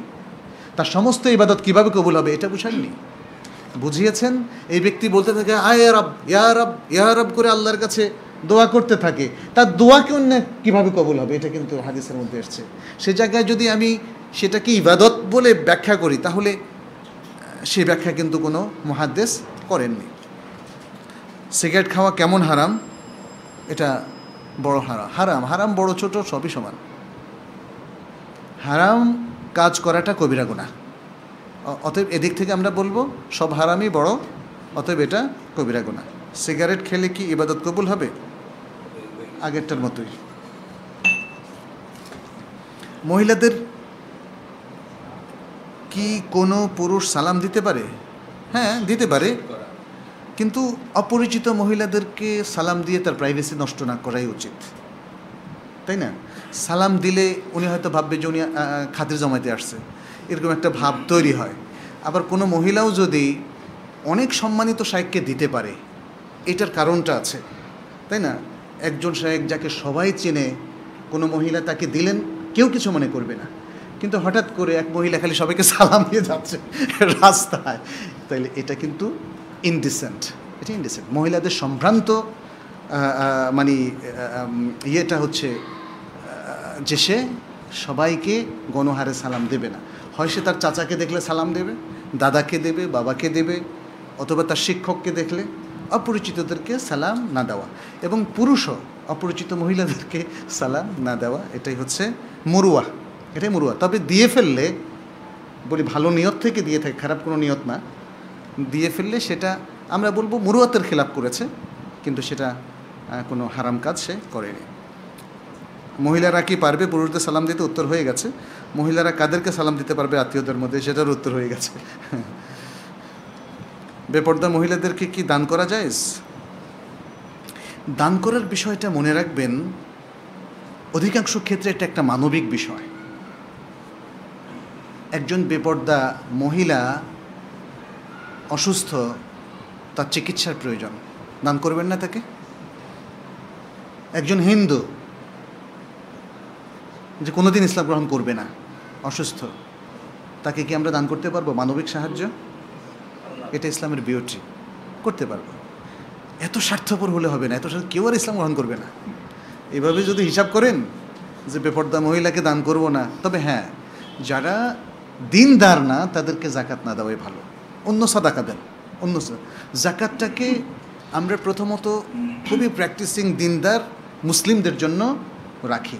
কারণ হাদিসে রাসূল সাল্লাল্লাহু আলাইহি ওয়াসাল্লাম বলছেন, তুখাযু মিন আগনিয়াহিম ফাতুরাদ্দু আলা ফুকারাইহিম, মুসলিমদের ধনীদের থেকে নেওয়া হবে, তাদের ফকিরদের কাছে বন্টন করা হবে। তাহলে মুসলিম যার উপর যত বেশি প্রযোজ্য হয়, সে প্রায়োরিটি বেসড হকদার হবে। কারণ যদি আমি ছাত্রদের জন্য পুরস্কার ঘোষণা করি, তাহলে সবচেয়ে দুর্বল ছাত্র আগে পাবে না সবচেয়ে ভালো ছাত্র আগে পাবে? তাহলে সবচেয়ে ভালো মুসলিম আগে পাবে। ওই প্রায়োরিটিতে আমাদেরকে যেতে হবে, তারপরে তারপরে তারপরে এভাবে। আর মানবিক সাহায্যের জন্য আমরা ওই প্রায়োরিটি যাব না। যার যখন যে মানবিক সাহায্য প্রয়োজন, আমরা তাকে সাদাকা থেকে দিতে পারবো। ক্রিকেট ফুটবল খেলে যে ইনকাম করা হয় তা হালাল কিনা, এটা নিয়ে তো আমরা আলোচনা করেছি, হালাকাতেও বলেছি। হ্যাঁ, আচ্ছা, যাই হোক, নতুন কেউ হয়তো প্রশ্ন করেছেন। ক্রিকেট, ফুটবল এগুলো অল্প সময়ের জন্য শরীয়তের সীমারেখা মেনটেন করে চর্চা করা জায়েজ আছে। শরীয়তের সীমারেখা অনেকগুলো, যেমন টাইম এবং শরীয়তের ফরজ ওয়াজিব ইবাদতগুলো রক্ষা করা, সতর ঢাকা, মেয়েদের জন্য মেয়েদের আঙিনার বাইরে না যাওয়া ইত্যাদি। আরও যত কিছু আছে, হারামের সাথে সম্পৃক্ত না হওয়া, তারপরে এটাকে একটা কমন কম্পিটিশনে পর্যবেসিত না করা, এবং এটাকে মানুষের স্বপ্ন না বানানো, এগুলোকে পেশাদার খেলায় পরিণত না করা, এগুলো সবই শরীয়তের সীমারেখা। কিন্তু এই শরীয়তের সীমারেখা পরিপালন করে এগুলোকে শুধু শারীরিক কসরত, ব্যায়ামের জন্য খেলা জায়েজ আছে। সেটা 1 ঘন্টা 2 ঘন্টার জন্য হতে পারে। আর শরীয়তের সীমারেখা যখনই লঙ্ঘন হবে তখনই এগুলো খেলা নাজায়েজ হবে, এগুলোর ইনকাম নাজায়েজ হবে, এবং এগুলো দেখাটাও নাজায়েজ হবে। আমাদের দেশের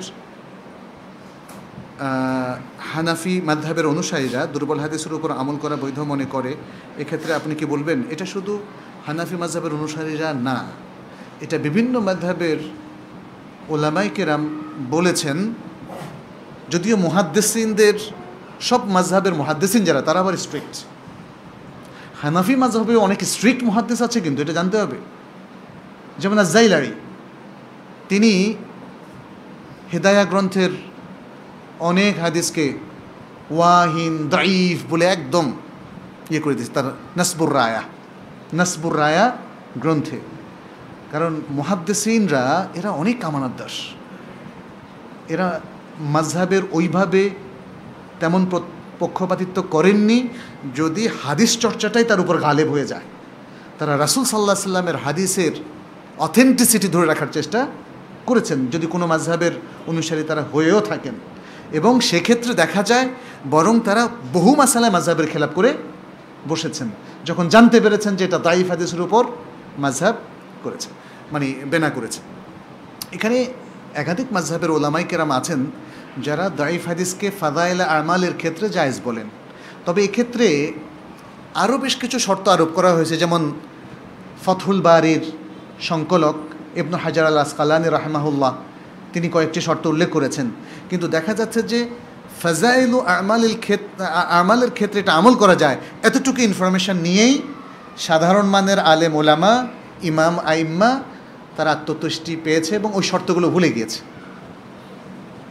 ওই শর্তগুলো ভালো করে অ্যানালাইজ করলে দেখা যায় যে আসলে তারা ফাজাইল আমালের ক্ষেত্রে যে এটা রেকমেন্ড করেছেন, এই হাদিসটা আসলে এভাবে দুর্বলা থাকে না। এটা কোনো না কোনোভাবে হাসানের দ্বারা যায় চলে আসা, হাসান লেগাই রেহি। যেমন সহিহ হাদিস এর পক্ষে থাকা এবং এটার আরও অনেকগুলো তোরক থাকা, বুঝতে পেরেছেন? আরও অনেকগুলো তোরক থাকলেও তো একটা এমনি হাদিস হাসান লেগাই রেহি হয়ে যায়। এর শাহেদের এতেবার থাকা ইত্যাদি নানা ধরনের শর্ত এখানে আছে। আর যারা মুহাক্কিক মুহাদ্দিসিনে কেরাম, তারা বলেছেন কোনো হাদিস যদি কোনো ক্রমেই, কোনো বিবেচনাতেই তার দুর্বলতা না কেটে সেটা হাসান দরজায় উপনীত না হয়, তাহলে সে হাদিস অনুযায়ী কোনো আমলই করা যাবে না। এবং এটা খুব শুদ্ধ কথা, এটাই হলো সঠিক মানহাজ। কারণ ফাজাইলে আমালের ক্ষেত্রে কি বলা হয়? এই আমল করলে এত সওয়াব। এটা কেমনে জানলাম আমরা? বরং এটার জন্য আরও বেশি সহিহ হাদিস দরকার। এটা গায়েবী বিষয়, এত সওয়াব হবে, এটা তো একদমই গায়েবী বিষয়, এটা তো কোনো মানুষের অথরিটি নাই। এই আইসিডিতে আসলে 1 লক্ষ সওয়াব হবে, এটা কি বলা যায়? আছে এনাম ভাই বললে কি হবে? এটা মনজুরুল্লাহ বললেও হবে না, বানোয়াট কথাই হিসাবে গণ্য হবে। আমরা মানুষকে উদ্বুদ্ধ করার জন্য জাল হাদিস রচনা করতে পারি না। তাই অতএব এটাই হচ্ছে শুদ্ধ কথা যে এটা দুর্বলতা কেটে যেতে হবে, সামহাও কেটে গেলে তখন তার দ্বারা আমল করা যাবে। আর যদি না কেটে যায়, এটা আমরা সসম্মানে রেখে দিব, আমলের জন্য না, সসম্মানে রেখে দেবো। এটা একটা ইন্টেলেকচুয়াল সম্পদ, কিন্তু এটার অথেন্টিসিটি প্রুভের প্রয়োজন আছে। যতক্ষণ না এটার যথার্থতা, এটা যে অথেন্টিক সেটা প্রমাণিত হবে ততক্ষণ পর্যন্ত আমরা ওটা দিয়ে আমল করব না। বাস, বুঝতে পেরেছেন? তাহলে দাইফ হাদিস বলে কি আপনি ছুঁড়ে মারবেন নাকি? কিছু কিছু লোককে শোনা যায় যেমন হেদায়া কিতাব নাকি ছুঁড়ে মেরেছেন, জ্বালিয়ে দিয়েছেন। এটা কিন্তু কোনো আহলুল ইলমের জন্য শোভনীয় নয়। কোনো গ্রন্থের সাথে, কোনো মাযহাবের সাথে, কোনো ব্যক্তির সাথে, কোনো গোষ্ঠীর সাথে, কোনো মুহাদ্দিসের সাথে, কোনো আলেমের সাথে আমাদের কোনো শত্রুতা নেই, থাকা উচিত না। জেদ করে আমরা কারো বিরুদ্ধাচরণ করব না। আমাদের সমস্ত ভালোবাসা মাহাব্বা ইলমের সাথে, সমস্ত ভালোবাসা মাহাব্বা আল্লাহর দ্বীনের সাথে, আল্লাহর সাথে, আল্লাহ রাসূল সাল্লাল্লাহু আলাইহি ওয়াসাল্লামের সাথে। অতএব যদি কোনো পদক্ষেপ আমরা নেই সেটা অত্যন্ত শালীন হবে, সুন্দর হবে, তবে আমাদের স্ট্যান্ডটা থাকবে অত্যন্ত স্ট্রিক্ট। আমরা অথেন্টিক নয় এমন কোনো কাজকর্ম করব না ইনশাআল্লাহ, কিন্তু সেটা কারোর প্রতি জেদ করে নয়, কারোর প্রতি শত্রুতা করে নয়। বুঝতে পেরেছেন? অতএব কোনো বই তার মধ্যে যত বিভ্রান্তি থাকুক না কেন তাকে অসম্মান করব না, তাকে অসম্মান করব না, ছুঁড়ে মারব না, ডাস্টবিনে ফেলবো না, জ্বালিয়েও ফেলবো না। হ্যাঁ, এটা যদি হয় প্রচণ্ড বেদাতের পক্ষে, তাহলে একটা ইনফরমেশন দেয়। যেমন মদিনা ইউনিভার্সিটিতে আছে কাআতু আদামিল ইত্তেলা, কাআতু আদামিল ইত্তেলা, এরকম বিভ্রান্তিমূলক সমস্ত বই তারা একটা বিশাল হলঘরে রেস্ট্রিক্টেড করে রেখেছে। একমাত্র ইউনিভার্সিটির সিনিয়র প্রফেসর ছাড়া কেউ সেখানে যেতে পারবেন না, পড়তে পারবেন না। এটা আসলে হয়তো অনেকে বলবেন এর বাইরে কি বই নাই, ওই বইতে হয়তো অন্যখানে নুসখা আছে, বাট এখানে আমরা শেখাতে চাই this books are restricted for reading. এটা যে কেউ পড়া ঠিক হবে না। ইসলামিক জ্ঞানসম্পন্ন ব্যক্তিরা এটা পড়বেন, বাস এই মানহাজটা আমরা শিখিয়ে দিলাম। কিন্তু এই বিভ্রান্তি বইগুলো তো কই ঘটা করে সেখানে পড়াতে দেখলাম না, সেখানে সর্বসাধারণের জন্য উন্মুক্ত করা হয়নি। এবং আমরাও বলবো যে আপনারা এই বইগুলো পড়বেন না, এই বইগুলো পড়ে বিভ্রান্ত হতে পারেন। যেমন ডক্টর হুমায়ুন আজাদের দ্বিতীয় লিঙ্গ অথবা তার নির্বাচিত প্রবন্ধমালা, তরুণরা পড়ার সাথে সাথেই দেখবে যে মনে চাইবে যে ইসলাম থেকে বের হয়ে যায়। আমি পড়েছি, পড়ে হতবাক হয়ে গেলাম যে আমাদের দেশের কোনো ইউনিভার্সিটির প্রফেসর এভাবে লিখতে পারে। কত বহু ধরনের নাস্তিকতার বীজ যে তিনি সেখানে বপন করেছেন, অবাক কাণ্ড। এবং যেই তরুণ ইসলামকে এখনও ভালো করে বুঝে উঠতে পারেনি, সে বই পড়ার সাথে সাথেই কনফিউজড হয়ে যাবে, এবং তার যে একবার বিশ্বাস ভঙ্গ হবে ওই জায়গাটা রিপেয়ার করা আমাদের পক্ষে আর সম্ভব হবে না। অতএব আমরা বলবো যে এই বইগুলো অবশ্যই পড়বেন না। জি, ফজর সালাতের পর রাসূল সাল্লাল্লাহু আলাইহি ওয়াসাল্লাম ও সাহাবাগণ সূর্যোদয় পর্যন্ত মসজিদে একই স্থানে বসে জিকির করতেন, তারপর তারা 2 রাকাত সালাত আদায় করতেন। এখন আমরা কি সূর্যোদয় পর্যন্ত মসজিদে অবস্থান করব নাকি পুনরায় সালাতের সময় হওয়া পর্যন্ত? মসজিদে অবস্থান করাটা ভালো। এটা আমি দেখেছি বাইরের অমুসলিম দেশগুলোতে যারা মুসলিম, ওরা তো অনেক সিরিয়াস মুসলিম, যারা মুসলিম ওদের অনেককে দেখলাম এই আমলটা করতে, খুবই ভালো। তারা ফজরের পরে অপেক্ষা করে, হয়তো তেলাওয়াত করে। অনেক মসজিদে ফজরের পরে হালাকা হয়, সুবহানাল্লাহ। বাংলাদেশে কোনো মসজিদে ফজরের পরে হালাকা দেখলাম না। জাতিগত কি দুর্ভাগ্য আমাদের। ভালো ভালো অভ্যাসগুলো মানুষ অমুসলিম দেশে এখন চালু করে দিয়েছে, আর আমরা এখানে মুসলিম দেশে কিছু চালু করতে পারলাম না। যাই হোক, সেখানে থেকে তারপরে সূর্য উদয় হওয়ার পরপরই 2 রাকাত সালাত আদায় করা যায়। আর যদি কেউ বের হয়ে যেতে চান, তার অফিসের প্রস্তুতি আছে, তাহলে আপনি ওই সময় 2 রাকাত পড়েন, সেটা তো জায়েজ আছে। সূর্য মাটিতে পড়ার পর থেকে জোহরের ওয়াক্ত হওয়ার আগ পর্যন্ত সালাতুল ইশরাক বলা হোক আর দোহা বলা হোক, এগুলো একই শ্রেণীভুক্ত সালাত। ঠিক যেমনি আমরা রাতের সালাতকে বলেছি সালাতুল লাইল, কিয়ামুল লাইল, এটা তারাবি হোক আর তাহাজ্জুদি হোক, যে নামই আমরা দেই না কেন। আচ্ছা, মেয়েদের হাতের আংটি চুড়ি যদি বের হয়ে থাকে সেক্ষেত্রে কোনো সমস্যা আছে কি না? আছে। ওয়ালা ইউবদিনা জিনাতাহুন্না, এটা কোরআনে তো স্পষ্ট করে বলেছে। তো মেয়েদের জিনা তো তার স্বর্ণ, তার অলংকার, তার জিনা। অতএব এগুলো বের করে রাখা যাবে কিনা? মেয়েদের জিনাত অনেক কিছু, মেয়েদেরকে ঢাকতে বলা হয়েছে কারণ মেয়েদের চুলটাও জিনাতের মধ্যে গণ্য হয়। মেয়েদের ভ্রু, মেয়েদের চেহারা, মেয়েদের যে ইভেন জুতার শব্দ, মেয়েদের দেহের মুভমেন্টটা, এই জন্য যেমন তাদের জুতার ক্ষেত্রে ফ্ল্যাট জুতা ব্যবহার করতে হবে, তারা হিল ব্যবহার করবে না, কারণ এতে দেহের যে স্পন্দন তৈরি হয় সেটা অনেক পুরুষের জন্য মানে সেটা তাকে আকর্ষণ করতে পারে এবং তার দৃষ্টিকে খারাপ করতে পারে, একটা ব্যাড রিলেশন তাদের মধ্যে তৈরি হতে পারে, ইত্যাদি ইত্যাদি অনেক কিছু। অতএব মেয়েদের সৌন্দর্য নানা জায়গায় সে তার ফুল সৌন্দর্যকে ঢাকতে হবে। আজকাল বোরকা প্রায় 80% মহিলার বোরকা কিন্তু বোরকা হয় না, ওটা দেহ প্রদর্শনী হয়। কারণ মেয়েদের দেহের সাইজটা যখন বোঝা যায় এবং তাদের কোমরের দিকে যখন খিঁচা করে ফেলা হয়, এটা ভয়ঙ্কর একটা পোশাক, এটা তখন বোরকা থাকে না, বুঝতে হবে। অতএব তাদের চুড়ি, তাদের আংটি, তাদের যেমন বিভিন্ন উল্কি আঁকলো ঈদ উপলক্ষে বা বিবাহ উপলক্ষে মেয়েরা, এবং সেগুলো সে দেখাতে পারবে না, সেক্ষেত্রে তারা হাত মোজা পরবে, অথবা আদৌ তারা কোনো ধরনের অর্নামেন্টস বের হওয়ার সময় ব্যবহার করবে না, সেগুলো ভ্যানিটি ব্যাগে ঢুকিয়ে রাখবে। এরপরে যখন সে অনুষ্ঠানে যাবে অথবা কারো বাসায় যাবে তখন আবার পরবে। তার জিনাতটা সে শুধু মেয়েদের সামনে অথবা আত্মীয় পুরুষের সামনে যারা তার মাহরাম দেখাতে পারবে, অন্যদের সামনে না। প্রচণ্ড প্রস্রাব থাকার কারণে প্রস্রাবখানায় প্রস্রাব করতে বসার আগে আমার কাছে মনে হচ্ছে যে আমার পোশাকে প্রস্রাব বের হয়ে পড়েছে, কিন্তু প্রস্রাব করার পর আমার দেখতে মনে নেই যে পোশাকে প্রস্রাব পড়েছে কি না। আমি স্পষ্ট হতে পারিনি যে আমার পোশাকে প্রস্রাব পড়েছে কি অবস্থায়। অজু করে আমি আসর, মাগরিব, এশার সালাত আদায় করেছি, আমার সালাত হয়েছে কিনা না আবার পড়তে না হয়েছে আপনার সালাত। আপনার এই সন্দেহ, এটা ইয়াকিন হওয়ার আগ পর্যন্ত আমলে না নিলেও কোনো অসুবিধা নেই। আর সন্দেহের ক্ষেত্রে একটা কাজ করা যায়, সেটা পানি ছিটিয়ে দেওয়া যায়, একটু পানি ছিটিয়ে। এটা হচ্ছে ওয়াসওয়াসার, ইসলাম বিভিন্ন জায়গায় ওয়াসওয়াসাকে দূর করার জন্য এই ট্রিটমেন্টগুলো দিয়েছে।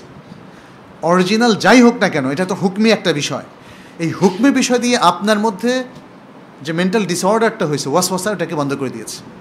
আর এই সুযোগটা নিচ্ছে শয়তান, কিন্তু শয়তান মানুষের যাবতীয় ফিজিক্যাল, মেন্টাল যত প্রবলেম, তার একটা কৃতিত্ব হচ্ছে শয়তানের। শয়তান সবসময় আমাদের সব ধরনের ক্ষতি করতে চায়, বিশেষ করে মেন্টাল বিষয়গুলো, এটা শয়তান সবসময় যায়। শয়তান, আমরা নামাজে দাঁড়ানোর সাথে সাথে হাদিসের মধ্যে এসেছে যে সে চায় কিভাবে সালাদটাকে একটু নষ্ট করে দেওয়া যায়। সে যদি ফাঁক রাখে দিলে ফাঁকের মাঝখানে দাঁড়ায়, অথচ আমরা কিন্তু বলি যে শয়তান তুমি দাঁড়াও। মনে হচ্ছে এরকমভাবে অনেক মসজিদে দেখবেন রেগে যায়, মানে এত বেশি ফাঁক রাখে, অবাক কাণ্ড। শয়তানের জন্য বেশি ফাঁক লাগে না, কিন্তু ও সাইজ করে নিতে পারে, সে মোটাও হইতে পারে, চিকনও হইতে পারে। যদি বড় জায়গা রাখেন তাহলে সে ওইভাবে দাঁড়াবে, আর চিকন জায়গা রাখলে ওভাবে দাঁড়াবে, কারণ সে তো জিনের, শয়তান জিনের অন্তর্ভুক্ত, এটা কোরআন আল্লাহ তাআলা বলেছেন। অতএব শয়তানের জন্য কোনো জায়গা রাখা যাবে না। কোনো মানুষ মৃত্যুবরণ করলে তার উদ্দেশ্যে RIP বলা যাবে কি? RIP, এটা কেউ বলে নাকি? RIP, রিস্ট ইন পিস, এটা আমি প্রথম শুনলাম, এনামভাবে প্রথম শুনলাম।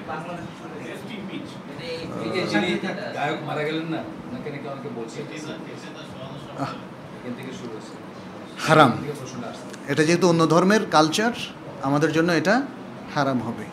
আমাদের দোয়া তো আকাল পড়েনি, রাহমাহুল্লাহ, গাফারাল্লাহুল্লাহ, তাই না? দোয়া দুর্ভিক্ষ হলে একটা কথা ছিল যে কিছুই পাচ্ছি না, তখন খ্রিস্টানদের থেকে ধার করলাম।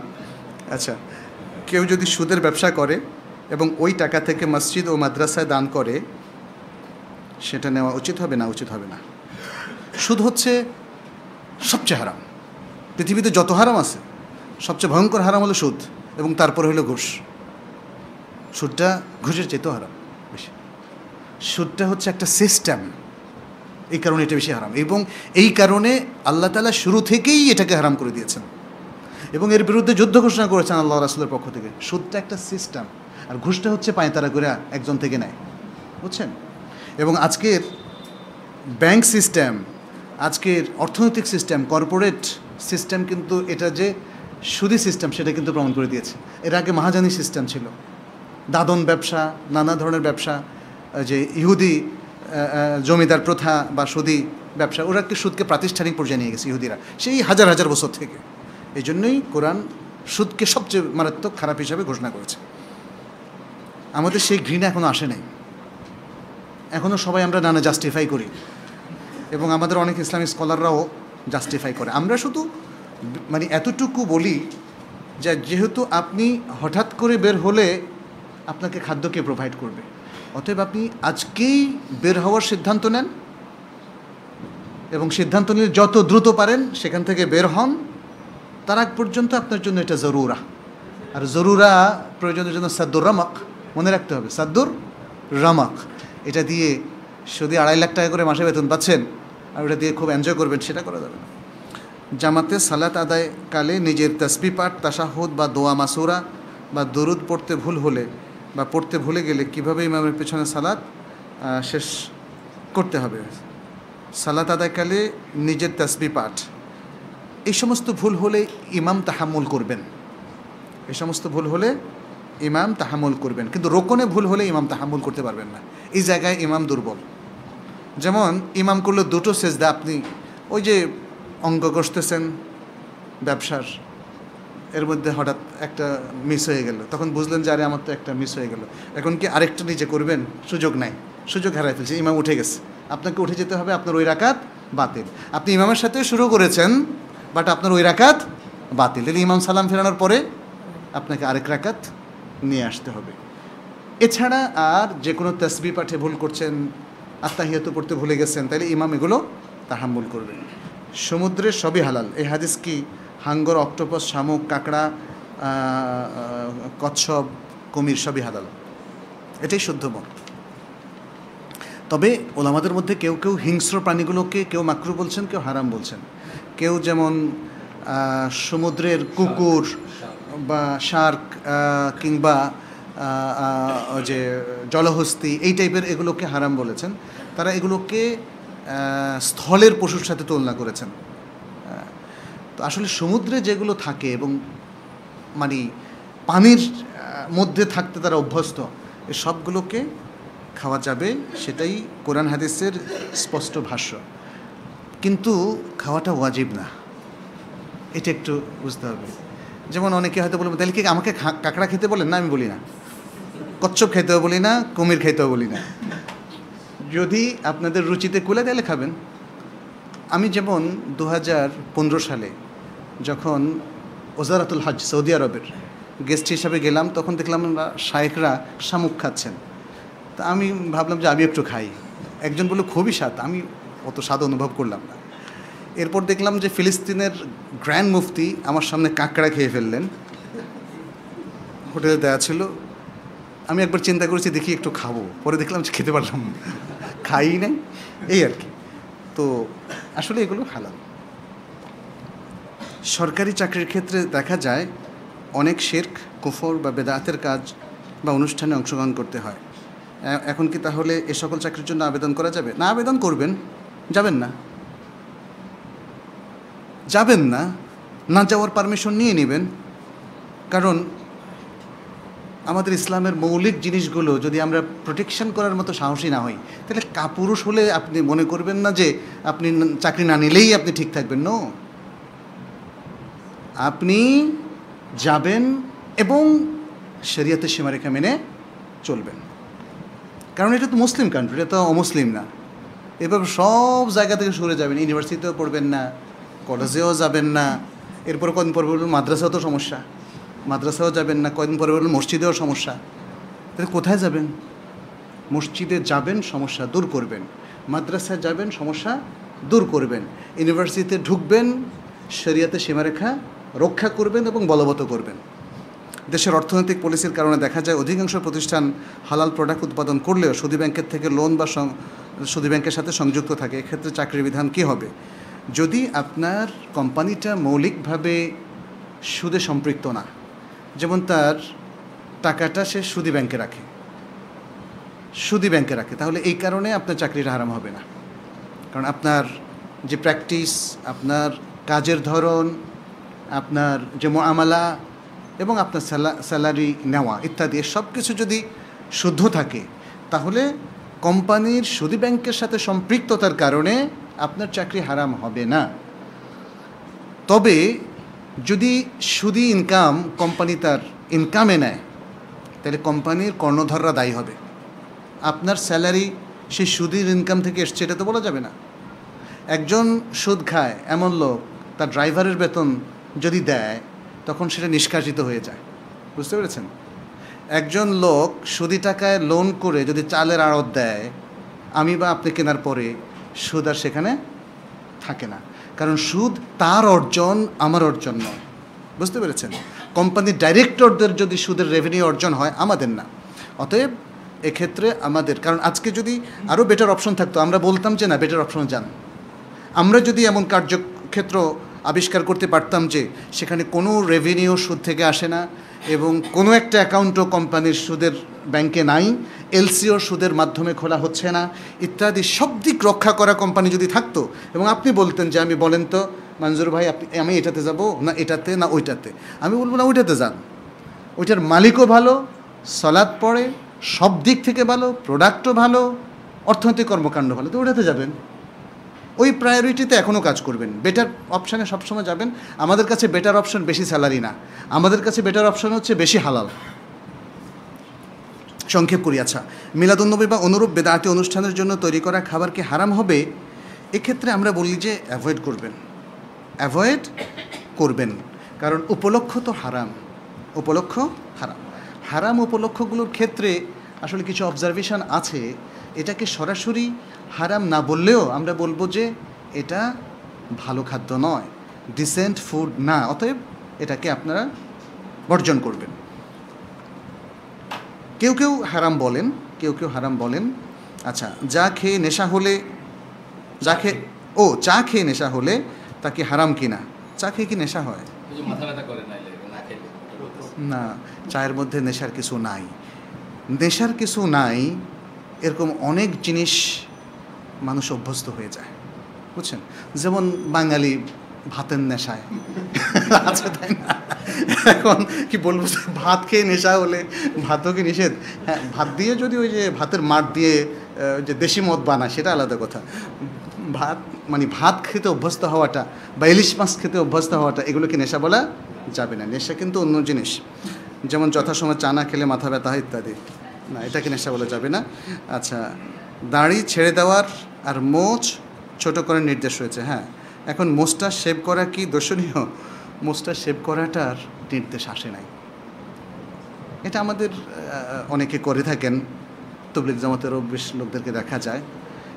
মোচটাকে ছোট করাটাই হচ্ছে শরীয়তের নির্দেশ, অতএব সেটা করাটাই উত্তম। আপনি ছোট করার ক্ষেত্রে অনেক ছোটও করতে পারেন, বাট একদম রেজর দিয়ে শেভ না করাটাই উচিত হবে। নিচের ঠোঁটের সঙ্গে যে লোম রয়েছে, নিচের ঠোঁটের সঙ্গে তাকে দাঁড়ের অংশ, তা শেভ করার ব্যাপারে বিধান কি? শেভ না করাটাই উত্তম। দাড়িটা যদিও চিবুকের অংশটুকুকে বলা হয় বা এই যে অংশ, কিন্তু আসলে আমাদের মুসলিমদের কাছে পুরোটাই দাড়ি, এখানে যা আছে সবটাই দাড়ি, এবং সবটা ছেড়ে দেওয়াটাই হচ্ছে উত্তম। এখান দিয়ে যদি আপনি একটু কাটেন, এরপরে আবার এখান দিয়ে কাটবেন, তারপরে আবার এখান দিয়ে কেটে ফ্রেঞ্চ কাট বানিয়ে ফেলবেন, সেটা দাড়ি থাকলো না কিন্তু। অতএব দাড়িটা ছেড়ে দেওয়া ভালো। ও আখিরু দাওয়ানা আলহামদুলিল্লাহি রাব্বিল আলামিন। সুবহানাকাল্লাহুম্মা ওয়া বিহামদিক, আশহাদু আল্লা ইলাহা ইল্লা আনতা আস্তাগফিরুকা ওয়া আতুবু ইলাইক।